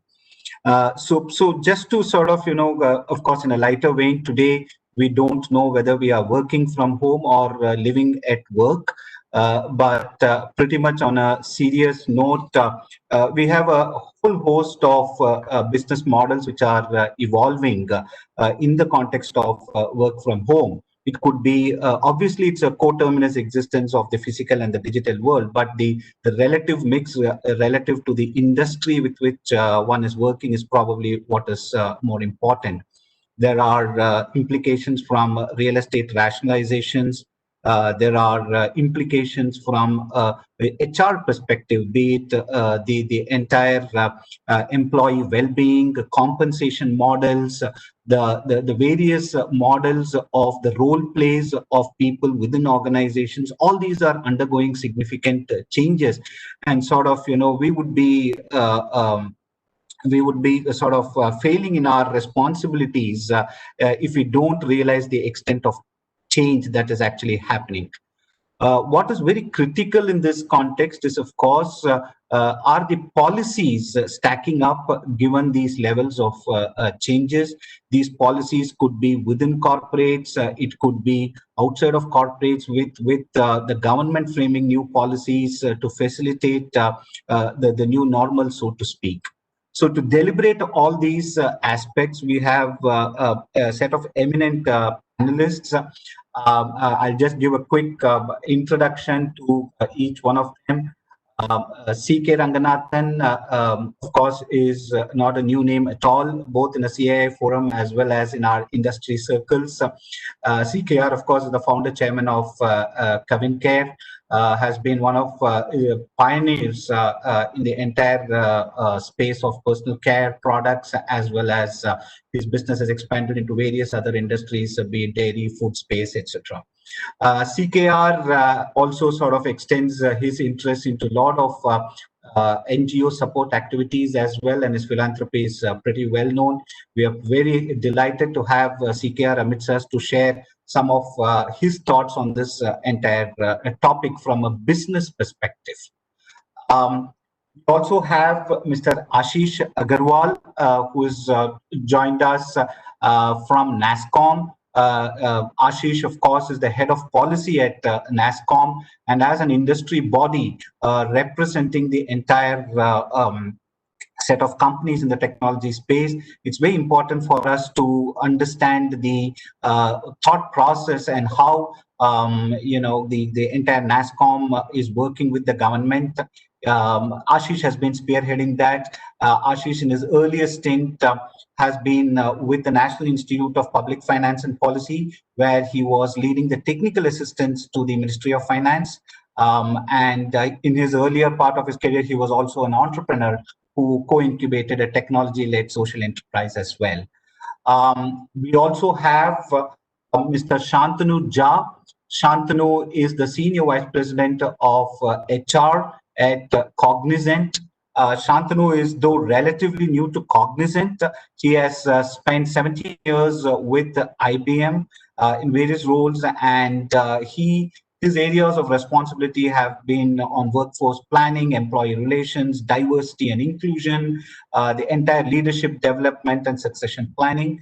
And before IBM, Shantanu has led various roles in Wipro and Eicher Tractors as well. A very warm welcome to each one of our panelists. What I would like to do is to set the ball rolling by asking a few questions, and then sort of we could open up the floor for question and answers from the participants as well. So if I may start with you, CKR, you're sort of looking at things from a business perspective as a promoter running an enterprise. And it is quite obvious that the work from home concept would have posed a set of challenges when it sort of, when the entire pandemic hit us. But more importantly, what I would like to sort of understand, and the participants would be very keen to know, is not just the challenges. How are you looking at what are the key opportunities or advantages from this entire concept of work from home from a business perspective, CKR? Good evening all, and thanks Setu and fellow panelists. Good evening. Thanks for the opportunity. So I see that there are several opportunities, the advantages of work from home. One such thing is first of all, I think we don't risk our people coming together and risking against the coronavirus, given all the kind of the AC environment, close proximity is a disaster. You all know that. The other one I would say is travel time, significant reduction in travel time, one way at least about 45 to 50 minutes in both ways. The hassle of traveling and coming to our office. And the third one is the pollution cost associated with that. I think we also add to the green bit of the city. And that is also one more advantage, I would say. The other one is that we also add to the, contribute to the economic dispersion by not having every employees at one metro. You can have it anywhere, small towns, rural areas, as long as the connectivity is there. I think this is also a very welcome sign. This is one of the important agenda for the government. So that also is a big thing. Then the other one, I would say, we get talent from anywhere, and it's relatively easy compared to scouting in the metro. So, and the next one, I would say we can hire women workforce a lot. I think that particularly, I think women go through a hurdle of when they have babies, and they will be, most probably they may be discontinuing their career for some time, and quite a lot of them don't come back at all. So that I think in this kind of a scenario, they have a flexibility with the kind of this thing, even after their 6 months maternity leave, I think they can continue to have a kind of this work from home and continue manage their work. And that I think is a thing. Then flexi working, that is also there. Quite a lot of this thing, I think that way I think we can have quite a lot of gig works, and that will help us quite a lot in terms of that. So the work-life balance is also, I think that is also one other thing. When you have lunch with the family, and that's one of the big relaxation, and you can have a quick 5-10 minutes break and have chat with the kids or family, wife and mother, parents. I think that's definitely a good relaxation. So these are advantages of what I would say. I would see the advantages is overweighing than the kind of disadvantages. And also I can talk about the productivity also has gone up. I'll talk a little bit about in my next. Yeah, and CKR, just to sort of from a business perspective, this has also resulted in some level of the real estate cost rationalization from a business perspective as well, right? It's not necessary that all of us have to be at one place, but what is your take on that? Yeah. I think definitely there is a saving on the real estate cost if you really look at it. I think that's also there. I think that will go a long way. So there are initially some connectivity issues and such kind of hurdles are there, but we are addressing it one by one because that's not a big deal. Telepresence is a great advantage. That way, I think is also one important. Real estate cost saving, I can say, at least for any company, it will be at least at 3-4% of the kind of this thing, and we can save at least about 1.5% net after all. That's very useful. Yeah. And you're seeing companies sort of taking advantage of that and relooking at their cost structures to sort of bring that advantage into the business, right? Yeah. Absolutely. And the other one, I would say that so far is almost close to 6 months now. Okay. Since it is, if we want to say in another week's time, we will be 6 months completing work from home. Okay. So across India, we don't have any offices. All the offices are closed. So literally our company is working from home. And I can only see we have not felt any disadvantages, all the more advantages. And I think that is amazing to see that kind of thing. And we have not felt at least any this thing of wanting of shifting from physical meeting to this. And meetings, quite often it happens. And that's conference room congestions and meeting rooms not availability. All these things are gone. True. Okay. If I may now move to you, Shantanu, you have looked at these matters pretty much from an HR perspective, and you've had a long stint in IT sector. How are you looking at these various HR policies and initiatives?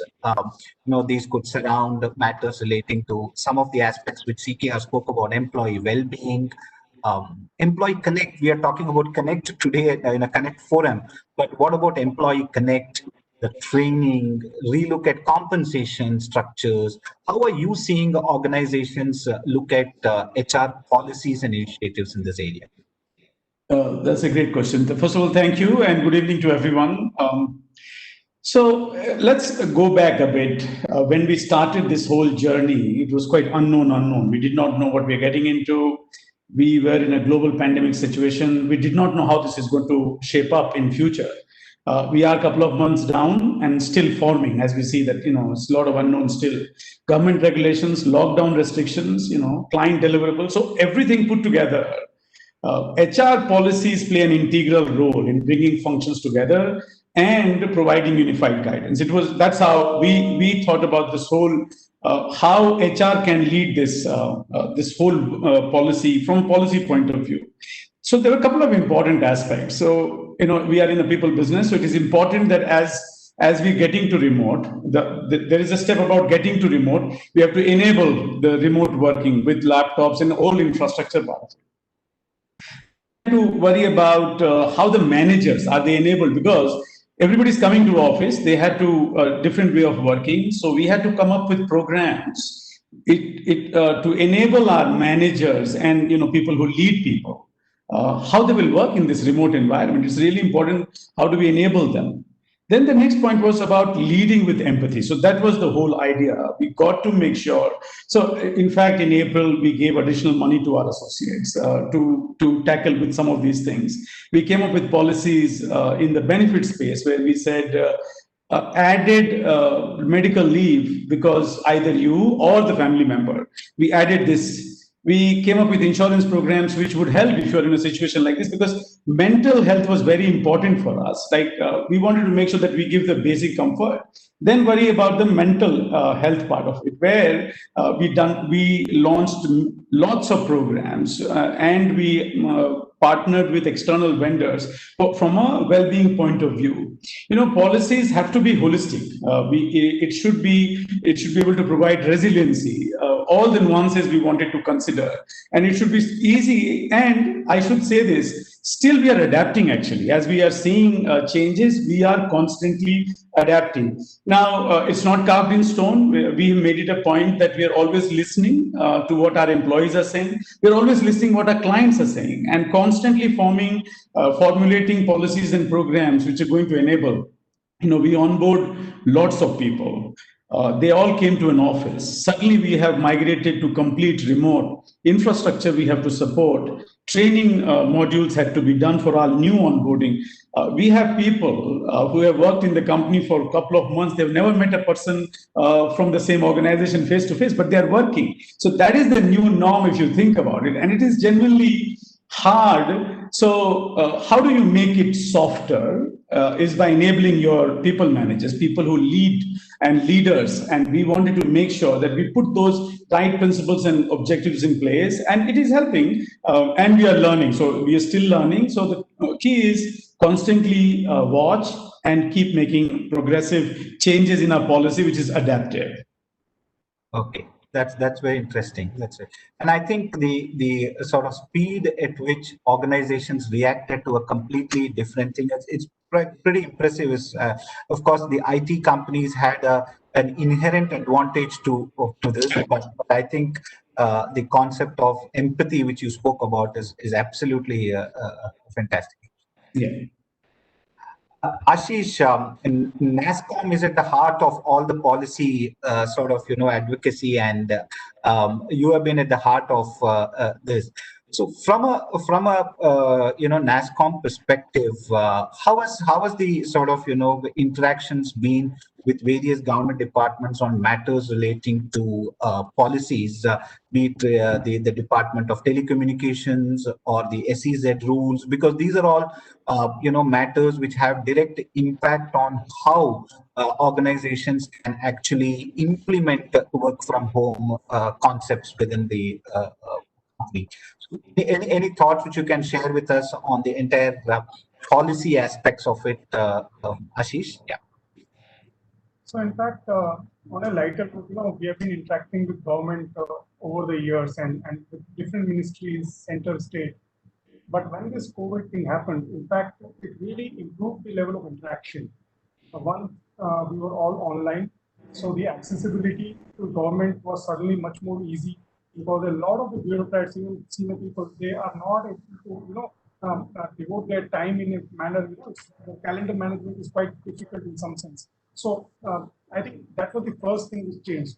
But on a serious note, I think we realized very early in February end itself that government will need to work proactively on policy, because we did not know the lockdown is going to happen, but we definitely knew that COVID is going to be a serious problem. And I think it is to the credit of DOT that when we were sitting in their office in early March and we were telling them that, look, this is going to happen, and currently, for example, for IT's industry, DOT has a regulation which puts them under the umbrella of application service provider. And when you are that, then you need to comply with that. And as part of that, if you have to work from home or remotely, you need to take a prior approval. Each office of yours, which you need to enable in terms of remote working, you need to have a bank guarantee of 1 crore. And then you need to also enable connectivity through a particular mode where you have to procure that solution from a telecom service provider. So what we had at a first shot was to relax these 3 things. And what really meant is that, and we were really talking from a point of view of business continuity and resilience. It wasn't in terms of other benefits which we heard other panelists talk about. So that was the first step, which was great in terms of DOT coming forward and actually making it happen. So when the lockdown actually happened, our industry, and given the advantage they have in terms of being services and technology and so on and so forth, they were able to work. And that was a requirement. But now reflecting, sitting in mid of September, what we've seen over these 6 months is that industries realize that this actually is workable. And in fact, it is something can also be desirable. So from a NASSCOM perspective, when we look at it and we look at IT and ITS in a slightly different way because there are unique aspects to them, we believe that over the next 3 to 5 years, in terms of IT industry, up to 60% work from home or working remotely could be something that can actually happen. In case of ITS, a little less, maybe up to 40%. Now, given that, what we require and what we're trying to do with the government is to really build in a long-term certainty around this. So, usually working from home, there is no restriction, right? I'm working from home. It doesn't require a policy change. But typically, as a bulk consumer of telecom resources, there are telecom laws where that is an issue. I think Mr. Ranganathan mentioned that his entire organization is working from home. So the entire idea of a virtual organization is possible today. So when you think of that, then what you realize is that a lot of the laws were never written from a point of view of, or from a perspective of remote working. So that is where I think, so if you look at, SEZ, a lot of our industry works out of SEZ and STPIs. Now, and they have done a lot of forward thinking over the last few years where they said, work from home is enabled, but it's always in a temporary context. So I wouldn't say, giving up real estate, but if I want to repurpose my real estate, I wouldn't go into a temporary arrangement, right? I would go in a slightly more longer term arrangement. So I think we are working with the Department of Commerce, we are working with MEITY, obviously, and all the way to PMO. I think the externalities which are there in terms of the benefit, not only in terms of female participation, but possible decongestion of our metro cities, possibly, hiring talent from Northeast and a lot of tier 2 cities, which otherwise, could be a bit of a challenge. I think a lot of those things are what is attracting the government to also say that, one, we can continue with our export competitiveness. I think globally we are serving the world. So I think the message has been very strong in terms of while there is a disruption in the global supply chains, Indian ITS industry has held strong and done better. And second, the kind of externalities it means from a larger societal benefits, I think government is aligned on this. So that's the larger track, and obviously it's not limited to DOT, and probably that's something that we can talk if there is time further. But I think government has been overall very supportive. This is also not an area where we are really asking for a tax benefit, right? It's more in terms of we are looking at GDP numbers 23% down. We are really trying to kickstart. So here is one industry which is saying while we are taking a shock, we can actually recover and recover faster. And probably there is a larger digital opportunity where people who didn't have a tipping point to say that why should I change to technology? Why should I adopt technology? And now all of us have been forced to do it for 3 months, and pretty much they are saying that I can probably live with the fewless flights and fewless physical interaction, and I can use technology. Yeah. Thank you. CKR, there was so much talk about technology, and this entire sort of concept rotates around the how strong technology can act as a core enabler, right? So your business is something where the customer connect, the pulse of the market actually on the ground is a very critical one. So just to get your perspective on how are you using technology to maintain this kind of a customer connect, or do you feel on the other hand that there is a sense of distance which is being created in this digital world, so to speak? What is your take on that, CK?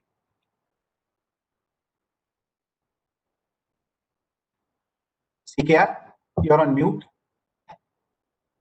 Yeah, sorry. So thanks, Sethu. I don't see there is any distance between us and the market and the distributor and our field force in the market, actually. So we were actually seamlessly connected. Sitting here, I think any day our distributors across India, those 4,000 distributors will know what is their stock, what is their individual retail outstanding. All details will know what is today's sales, what is sales up to this hour, we will know. So that I think is a very important thing. The software is seamlessly connected, the stock is software and ours. And also our field force who works in the marketplace also, we know that at which outlet, where my field force is there, I think we can any moment we can very clearly state. So technology, without technology, I think if we have to go back to the old style, where we don't know whether somebody has worked in the market and eventually we'll see, okay, overall sales something, the order comes is the only proof that something has been sold and distributor is giving us order. I think those are gone are the days. Now we have absolute control. And including if you look at the kind of this thing in terms of, we are looking at image analytics. looking at some of the photographs when we take from the outlets, you can see that whether our products are there, how many products are displayed in the market as against competition. All these things can be analyzed and stuff. Otherwise, virtually it is impossible some person to sit in front of that to count one by one in this photograph how many of ours are visible. So image analytics takes over and gives us all data. So that way the field force are on their kind of this thing to look at that, okay, I have to ensure our products are very clearly getting visibility. So visibility in our field is more the visibility is more it is kind of thing. So technology is not an enabler now. Technology has become core of our operation, is how I would say. So other than that, I would say the productivity, we are a traditional organization. We are not a new economy kind of thing. We have been there for ever since the economy started for a long time. And the productivity measurement was not there before. Only during the pandemic, we started putting work from home and kind of thing. So big revelation for us. The productivity, not only it has gone up, we started understanding how are people spending time, where wastefully spent, how we can productivity. Because at the end of the day, organizations, all the members spending time where they can bring the maximum value they spend. I think that will be the best thing the organization it can happen to that. Our realization was good amount of people were spending time on Excel sheet. Despite the MIS coming, they wanted to have their own styles. So I said, okay, this kind of automation has to go full swing, much more than that.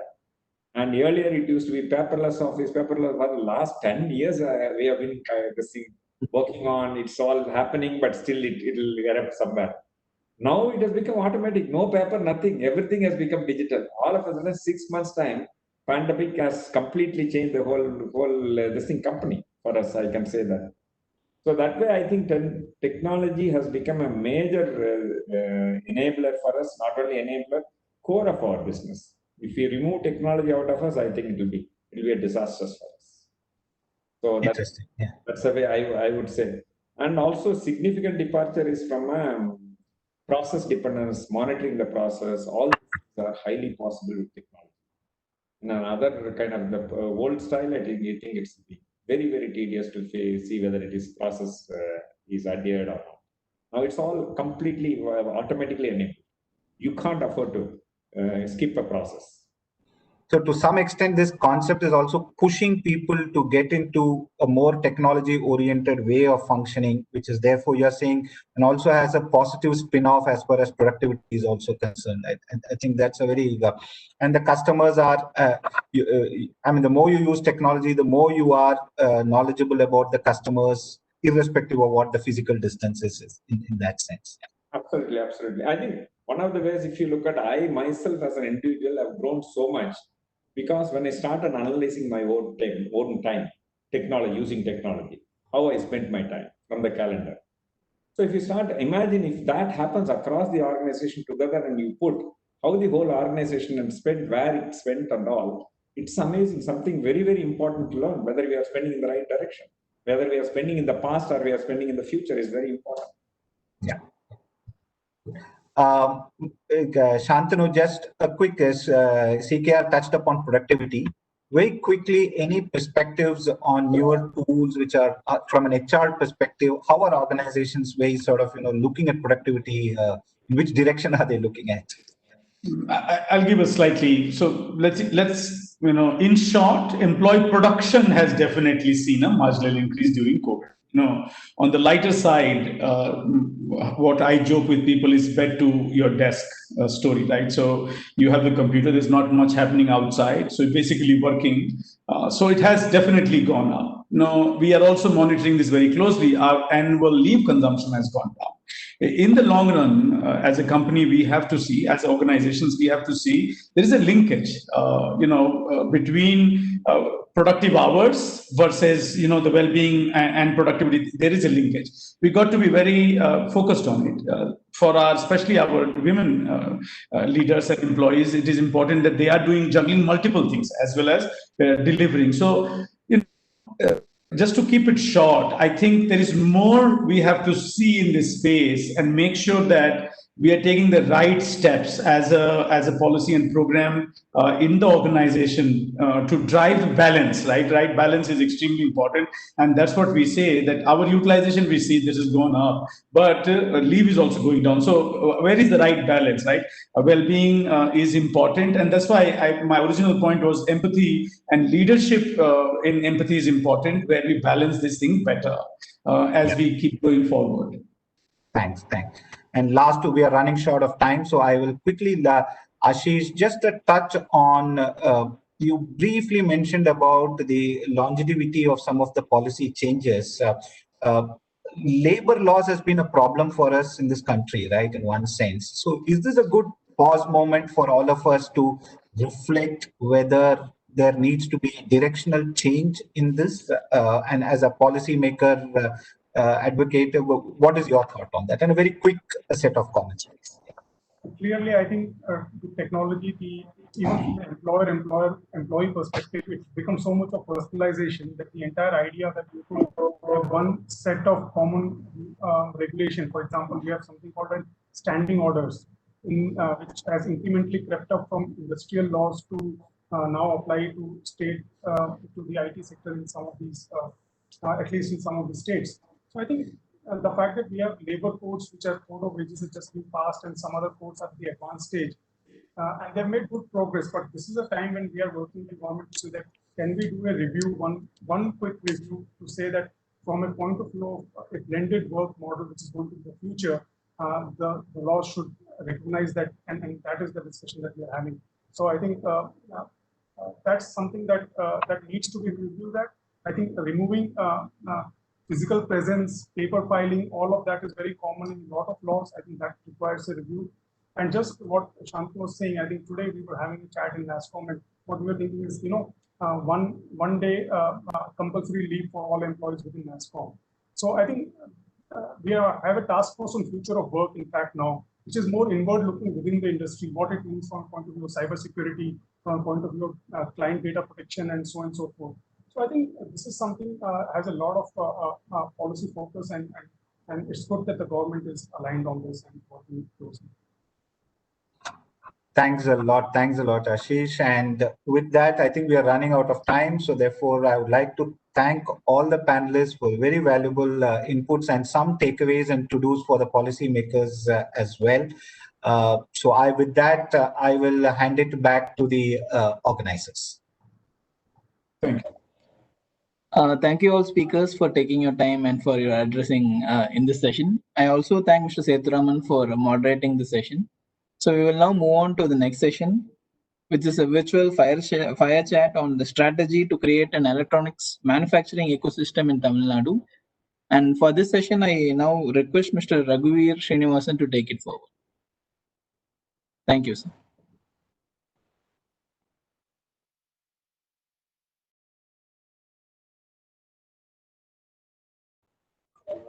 Mr. Raghuveer Srinivasan, you may start the session.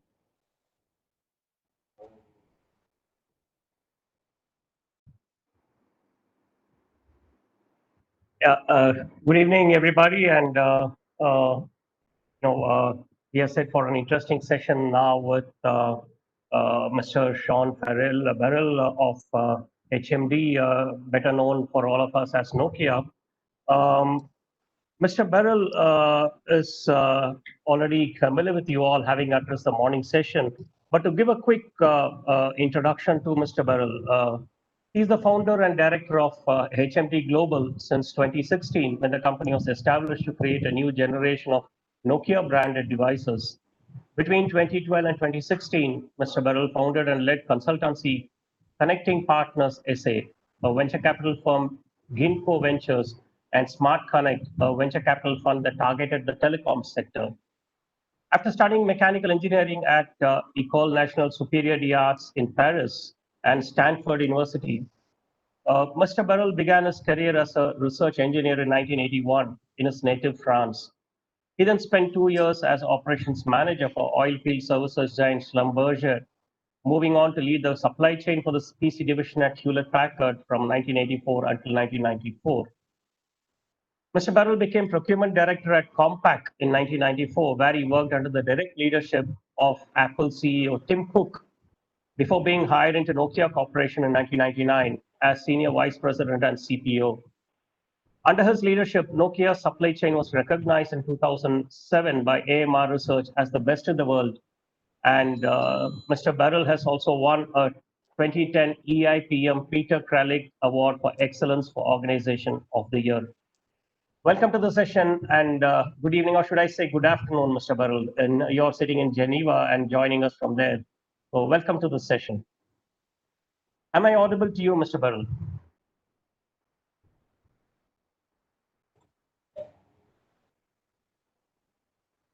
Thank you. Thank you very much. Your voice is down.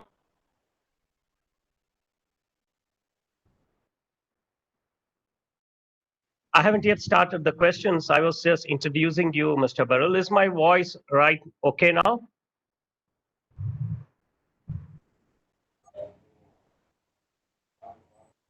So we are hearing you clearly, actually. I think there is some bandwidth issue, maybe from speaker side. Is it from my side? From the Mr. Beryl side. Okay. Mr. Beryl, are you able to hear me now?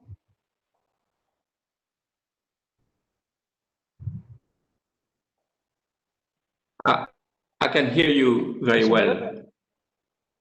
Yes. You can hear me? Excellent. Good evening and welcome to this session where we're going to discuss the electronic hardware manufacturing prospects in India and particularly in Tamil Nadu over the next half an hour or so. So I was just introducing you to our distinguished audience a little while ago when you couldn't hear us properly. So can I start the interview now, Mr. Beryl?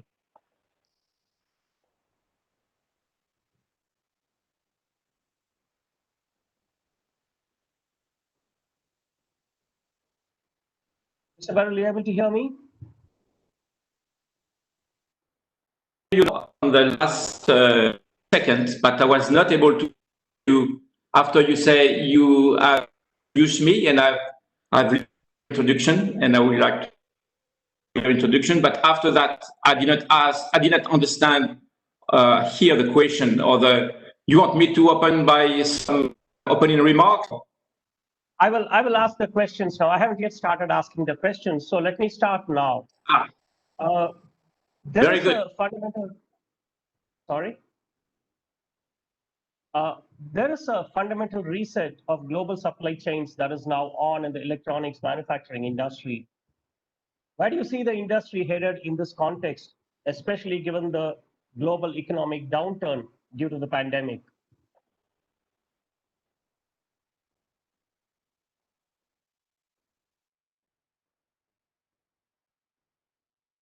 Come as major in the global chain, and it is almost a reset in this industry, and this is making definitely people to think about dependency relative to their supply.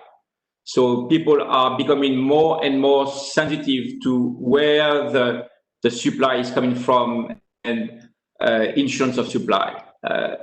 The second thing maybe that is noticeable is countries get much more looking from inside their own country. And there is definitely good reason in terms of economy, but also political pressure. And this is to please their people. So domestic people constituency is getting more demanding onto this one, and this happening.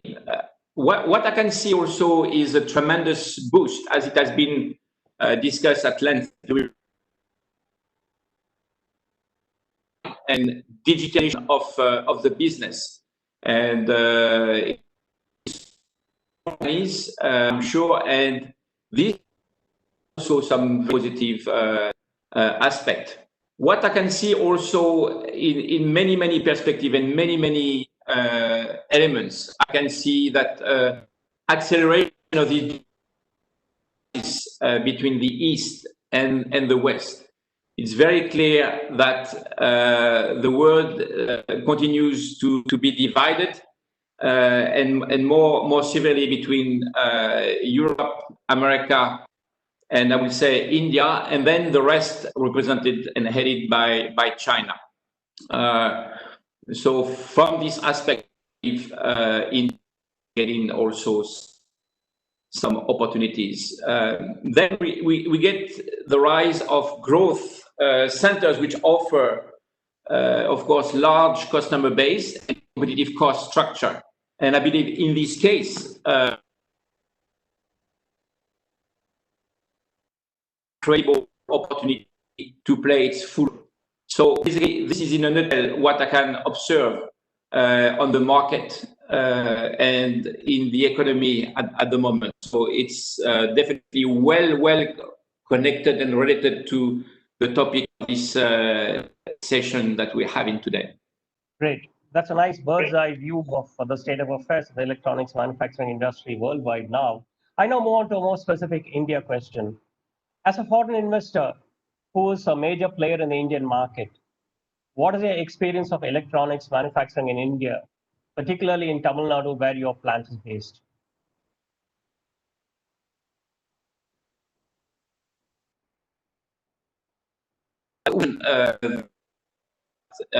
Definitely, India is a country where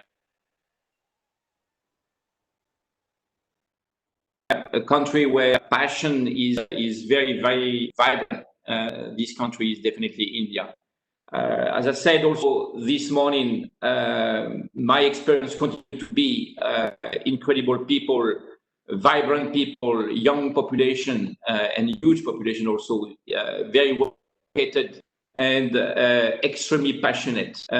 So it means that from the demographic aspect and from the profile of India, I will say everything is a huge opportunity. Now, if we superpose to this incredible asset that India, definitely Tamil Nadu has, very vivid, all the incentives that central Indian government is trying to put in place, activate plus the great policy from Tamil Nadu government, I will say this is creating a tremendous opportunity for industrial people like us to contribute big world. And we're not making politics, but we were, as everyone, heavily loaded into one very strong and very active region. Now, all the measures, everything which is created by local and central government is accelerating this opportunity for creating a balanced world. And this is very precious for us as well.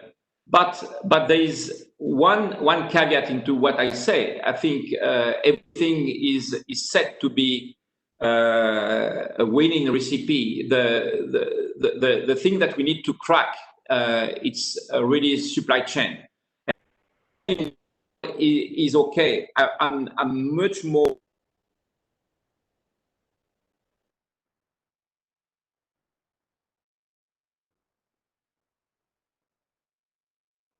you can target in more Tamil Nadu state need to reinforce their activity, and I think I'm very confident this will happen. But this is really for us at HMD and in this economy and this telecom industry, very critical that we continue to address very diligently. Yeah. That brings me to the policy, that electronics manufacturing policy that the Tamil Nadu government put out last week. I'm sure you went through the policy with a fine-tooth comb. So, what is your impression of the policy? Do you think it will make Tamil Nadu attractive to foreign investors? Will it make people like you or others who are looking for expanding their global supply chains into India, moving out of China or elsewhere? will it make Tamil Nadu an interesting investment destination? Definitely, this is a right question. First of all, everybody will agree with my statement that this is a very, very ambitious perspective and objective for Tamil Nadu. But this is great, and I cannot have more respect for what the state government is doing at the moment. If we put into perspective the $100 billion output by 2025, also this state representing 25% of the export. And even more important, addressing the human capital with the expectation to train 100,000 people. This is really, really great and very good. I think everything which is touching and emphasizing the development of human capital deserve a tremendous respect. In what was all the effort when I started to the plant with Nokia in 2006, now the technology dimension is taking much more presence from all the objectives that both government wants to address, and this is good. So basically, everyone is ticking in the box, in the right box. Now, the key thing for us, industrial, is, as we say in English, the proof is on eating the pudding. And for me, is it about execution? Is it about how local and global central government can facilitate this integration, and how we are going to receive, or people are going to be motivated through incentive. So this is very, very important. So the difference, yes, all the ingredients are here, and this is, I'm very, very pleased to see now the dimension of technology. Now it's about execution part, which is going to be, for me, the key of the success. The right spirit also in terms of partnership, because we have to speak between different dimensions, the authorities, the communities, individual companies, the people promoting the technology and so forth. So it's how we are going to facilitate basic and soft skills, this right deployment of this measure. So definitely I have a tremendous recognition and appreciation for what is happening, and I'm sure Tamil Nadu, with this incredible skilled manpower and very, very positive and great improvement in depth of infrastructure, is going to be able to take vast majority of the capability to implement and becoming the best high-tech cluster for India. That's interesting. The point that you made about implementation of policies, often good intentions fall on the wayside due to bad execution. So that's a very important point that you made. I'll come back to that in a later question. But before that, there's this urge in India now. There's this push both at the central government and at the state government levels for India to join the global manufacturing supply chain, especially in electronics and computers and other stuff. Now, what do you think are the 2 or 3 points that India in general and Tamil Nadu in particular need to be wary of while, or need to address and be careful about while trying to attract the global supply chains or become a part of the global supply chain in future?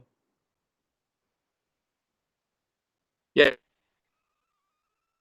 the great vision, fantastic objectives, but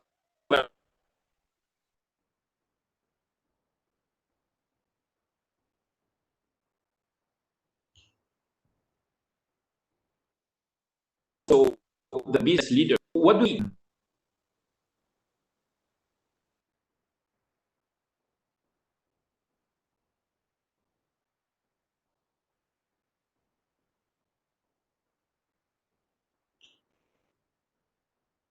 how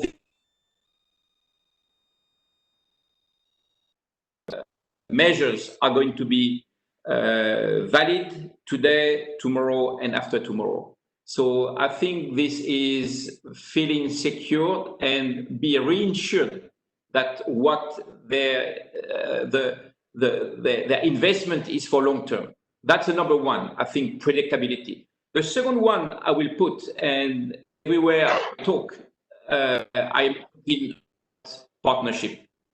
Partnership is a result. Yes, you have to be passionate, but you have to trust in each other, and you have to establish elements and processes between, I would say, still the three dimension: the main government, the central government, which is setting some direction. The local government, the state government is super important for the implementation because it will require that they sign permits, they sign authorization and so forth. And the business community. Then I will probably add on top of these three dimensions, they will have to invite from outside of India some high-tech component industry leaders and to support in terms of technology transfer. And ultimately, everyone is on the winning platform because this will enrich the value proposition that will be created in India and more specifically. So that's a dimension. Predictability was the first one. Second one, the last one, but not the least, is technology. And I am so pleased to see that this is now very nicely addressed, at least in terms of intention. Technology is key on whatever you do. I was saying this morning, technology is the answer, but what was the question? So I'm always joking about everything relative is relative to technology, and technology is a fantastic enabler for everything we do these days. So I see technology as key, and this is also a portrait into the education and the higher education, which was already very good in Tamil Nadu, in Chennai in terms of university. But this need also to be, as always, further improved. I saw also in some of the official documents, that some good focus on startups and innovation park or incubators. This is absolutely fundamental. And within the technology, one dimension which I tried a long time ago to bring to India, but I think I was probably too early, was about semiconductor. I think it's time now for India to bring semiconductor manufacturing into India. I think this is basically because that's the core of everything we do in the high tech and definitely in our industry. So I will be very, very pleased to see sector, one or two more in our segment, panel, LCD, very feel the full potential of from India. That's, I think this is key and can be also good for India, good for Tamil Nadu, and good for the world, as always. Excellent points. Very impressive about the 3 points that you made: partnership, predictability, technology, and then building the ecosystem for in terms of human resources, in terms of education of people and all that. So these are pretty much points that I'm sure the government representatives on the panel now and the audience will be taking back, which will add value to them. Going back to your earlier point about implementation, no, you were a prime mover in Nokia setting up a phone manufacturing plant in India back in Tamil Nadu back in 2006. which at one time was the largest such site in the world. Would you like to share your experience while setting up the plant then? What did you feel were the plus points that brought you into the state, and what did you feel were things that needed to be improved, A, and B, when you come back to Tamil Nadu now, after 14, 15 years, do you see any changes for the better in the ecosystem compared to 2006? Yeah. These are very vivid memories for me. 2005, Nokia, not Nokia HMD, but Nokia.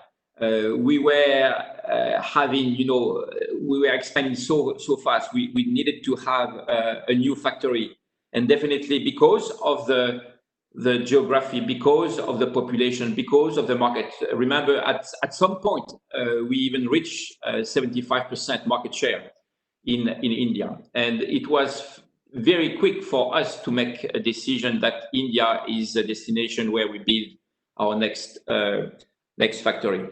And after flying everywhere in the countries and checking with everyone and best leaders, and specifically Mr. Azim Primji from Wipro, we finally and very quickly make the decision to go to Chennai.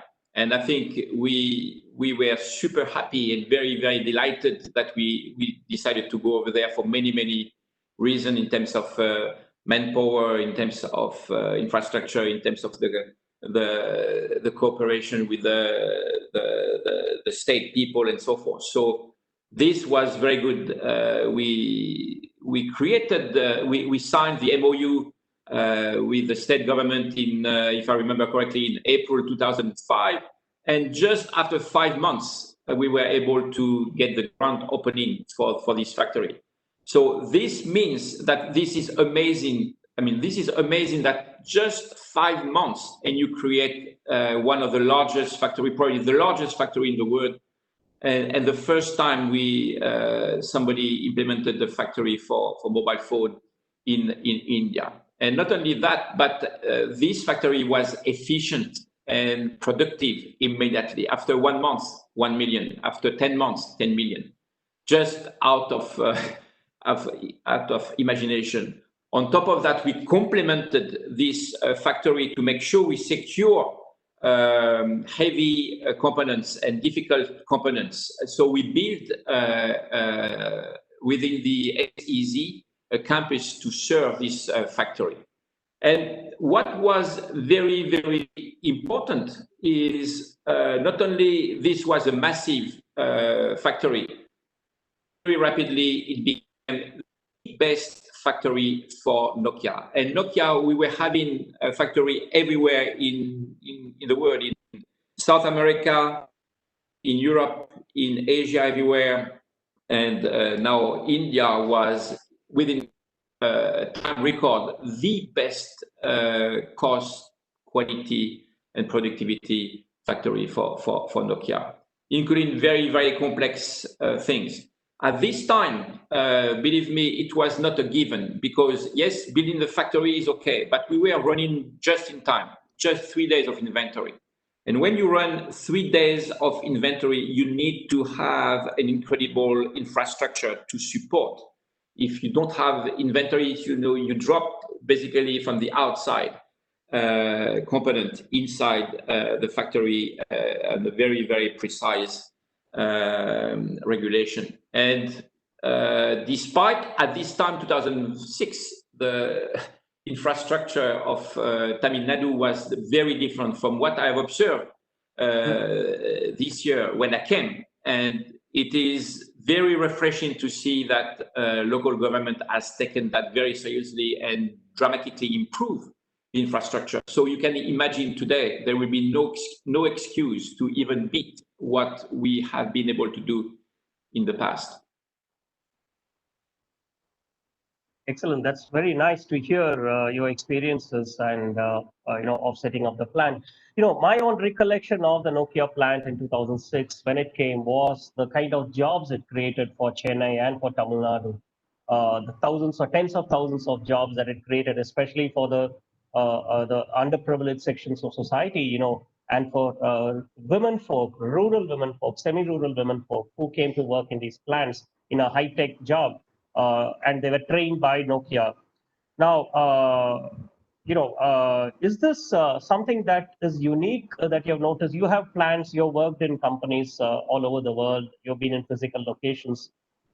Is this facet of the Nokia plant in Tamil Nadu creating tens of thousands of jobs for the underprivileged sections of society, for women folk, especially from districts and rural hinterland? Is this something unique that you've seen in India, or is this a regular phenomenon worldwide? Yeah, so first of all, I think we were employing roughly around 30,000 people over there. And as you rightly said, mainly women coming from very, very poor district and rural environment. So I don't know if Tamil Nadu is unique with the respect of employing a lot of rural women or not. I don't know. I just think this is just wonderful. This was just wonderful and really, really, as a human being, this gives you a great satisfaction to contribute to a better world. This is also a fantastic opportunity to give to so many people the chance to live a better life and to be later on, or when these young ladies were getting out of the factory and getting to the next step in their career, I think they were very, very well respected in the society. Now, in a more down-to-earth and probably business perspective, it is clear that this tremendous feeling of pride that we have been able to develop within the factory, within the workforce, to an extreme commitment, and it was very visible in the results. As I said earlier on, we were able to deliver the best cost, quality, everything, and all benchmark, and benchmark were very tough because you can imagine that other factories, they could not even believe, or they could not even willing to admit that India, after so short period of time, were able to beat them all. So I was very, very proud. And one of the panelists, I'm sure, George Folger, who is also vice chairman for Connect 220, is definitely a tremendous architect, because he was at the base, it was at the origin of creating this factory. And I know that Josh is continuing in his current job within FIH, within Foxconn, to continue with the same spirit in terms of human values and respect and everything. And this is just beautiful. Maybe if I have few seconds more, I can illustrate with one story which is reinforcing this message. I mean, if you treat and unleash the potential, the workforce, and specifically the Indian people who were in the factory, you end up with incredible results. So I remember one time when I was visiting one of the factory, and I was close to a line. Then suddenly a young lady stood up and said, "Hey, boss, I want to make you understanding what is Nokia factory and how we get this product that you sell worldwide, how they are fabricated, how they are manufactured here." And she was so proud, so positively proud, of course, and so full of energy, and not shy to talk to the big boss, between quotes. That, I think, for me, this is wow. These people are just incredible, full of energy, with pride to motivate a tremendous level of passion in their work. And I was really, really moved to the point that I don't remember exactly, but maybe I was even in tears at the end of the visit. And I use that because, you know, very often when you get tough customer, they say, oh, yeah, Mr. Baril, I understand your values, but everyone has the same values, company values. This is written on the wall or in a nice set of slides, but I don't care. I don't see the result. I say, no. Go to this factory. Go to this factory, and you will see that this is definitely will be changing your life, because what I've seen, the energy coming out of the workforce is such that it's moving you. And I even expressed that to the CEO of Nokia at this time, and he was also very, very pleased. So when you get this association of workforce, measures that are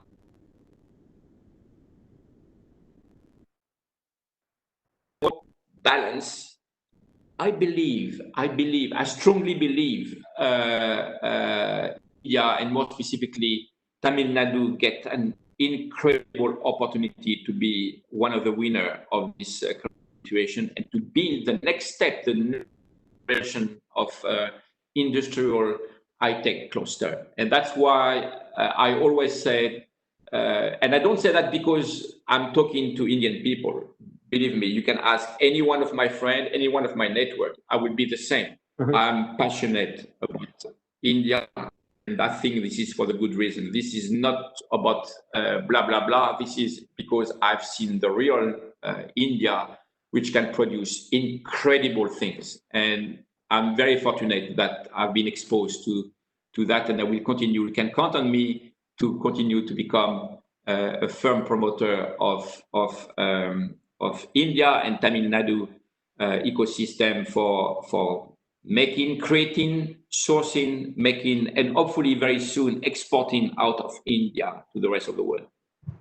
Thank you so much for those wonderful words, Mr. Barul. Yeah, as an Indian and as a Tamil, you make me feel very happy and very proud. And I'm sure a lot of people here listening into our conversation now feel the same way too, because they're all part of the Chennai ecosystem, which is very strong in terms of work ethic, in terms of values, in terms of resourcefulness, and of course in terms of training and education. So I don't need to sell Tamil Nadu to you. You're sold already. Sold, and I thank you so much for once again capable to really give to many people that what I say is absolutely true. This is embedded here in my heart, and this is so precious. So thank you once again for giving me this opportunity to tell to the world that Tamil Nadu and Chennai in particular, because this is where I come from as the origin, is very, very precious and continues to be very precious for us at HMD. So thank you very much for the opportunity once again. Thank you, Mr. Barul. But before I let you go, one final question. It's been such a warm feeling and such a nice feeling when we end this conversation. I want to know, when are you going to come to Chennai? When am I going to see you in person, or when is Chennai and the ecosystem you're going to see you in person next? Anytime when I can travel, and this is, I know also that Summit, our president for India and Middle East, I told him my first visit will be to India. Great. And I hope to see you there. But unfortunately, it's very difficult to travel at the moment. Very difficult. Thank you so much, and thanks for this very nice conversation. I wish we could go on and on. I have a lot of questions to ask you, but I think in the interest of time, we have to wind up here for now, and look forward to meeting you in person very soon when you come to Chennai, Mr. Barul. And thanks for this session, and thanks for this opportunity. Always welcome. Always welcome. Thank you very much. Thank you. CI, can you take over, please? Sure, sir. And on behalf of the steering committee, I would like to thank both of you for having this wonderful session today. And with this session, we come to the end of the day one of the Connect 19th edition conference. So I would request all the participants to join for the next day proceedings tomorrow. The tomorrow session will start from 4:30 onwards in the evening. So I would request you all to log in by 4 o'clock in the CA Hive platform for joining the proceedings. So we will request you, the login details have been shared to all the participants. You may join in the Hive platform and you can participate in the proceedings. Thank you once again, and thank you for your valuable time and address. Thank you, sir. Thank you. Thank you, Mr.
Zero.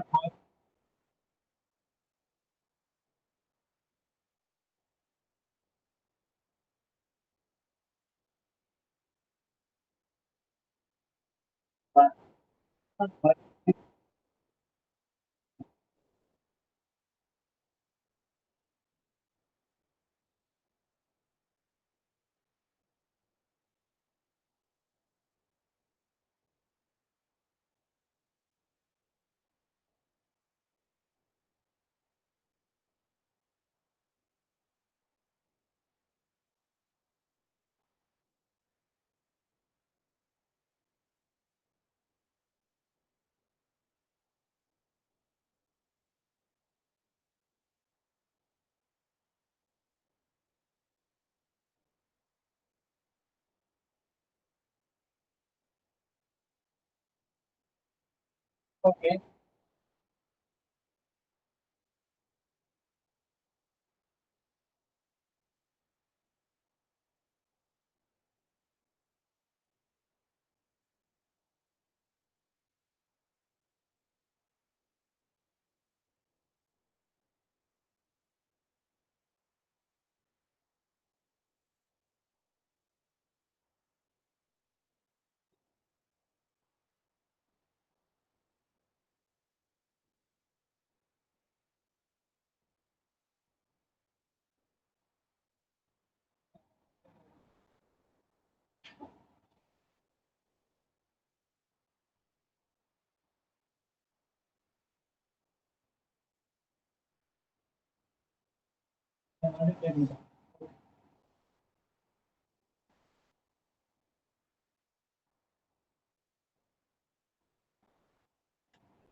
Hello.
Okay.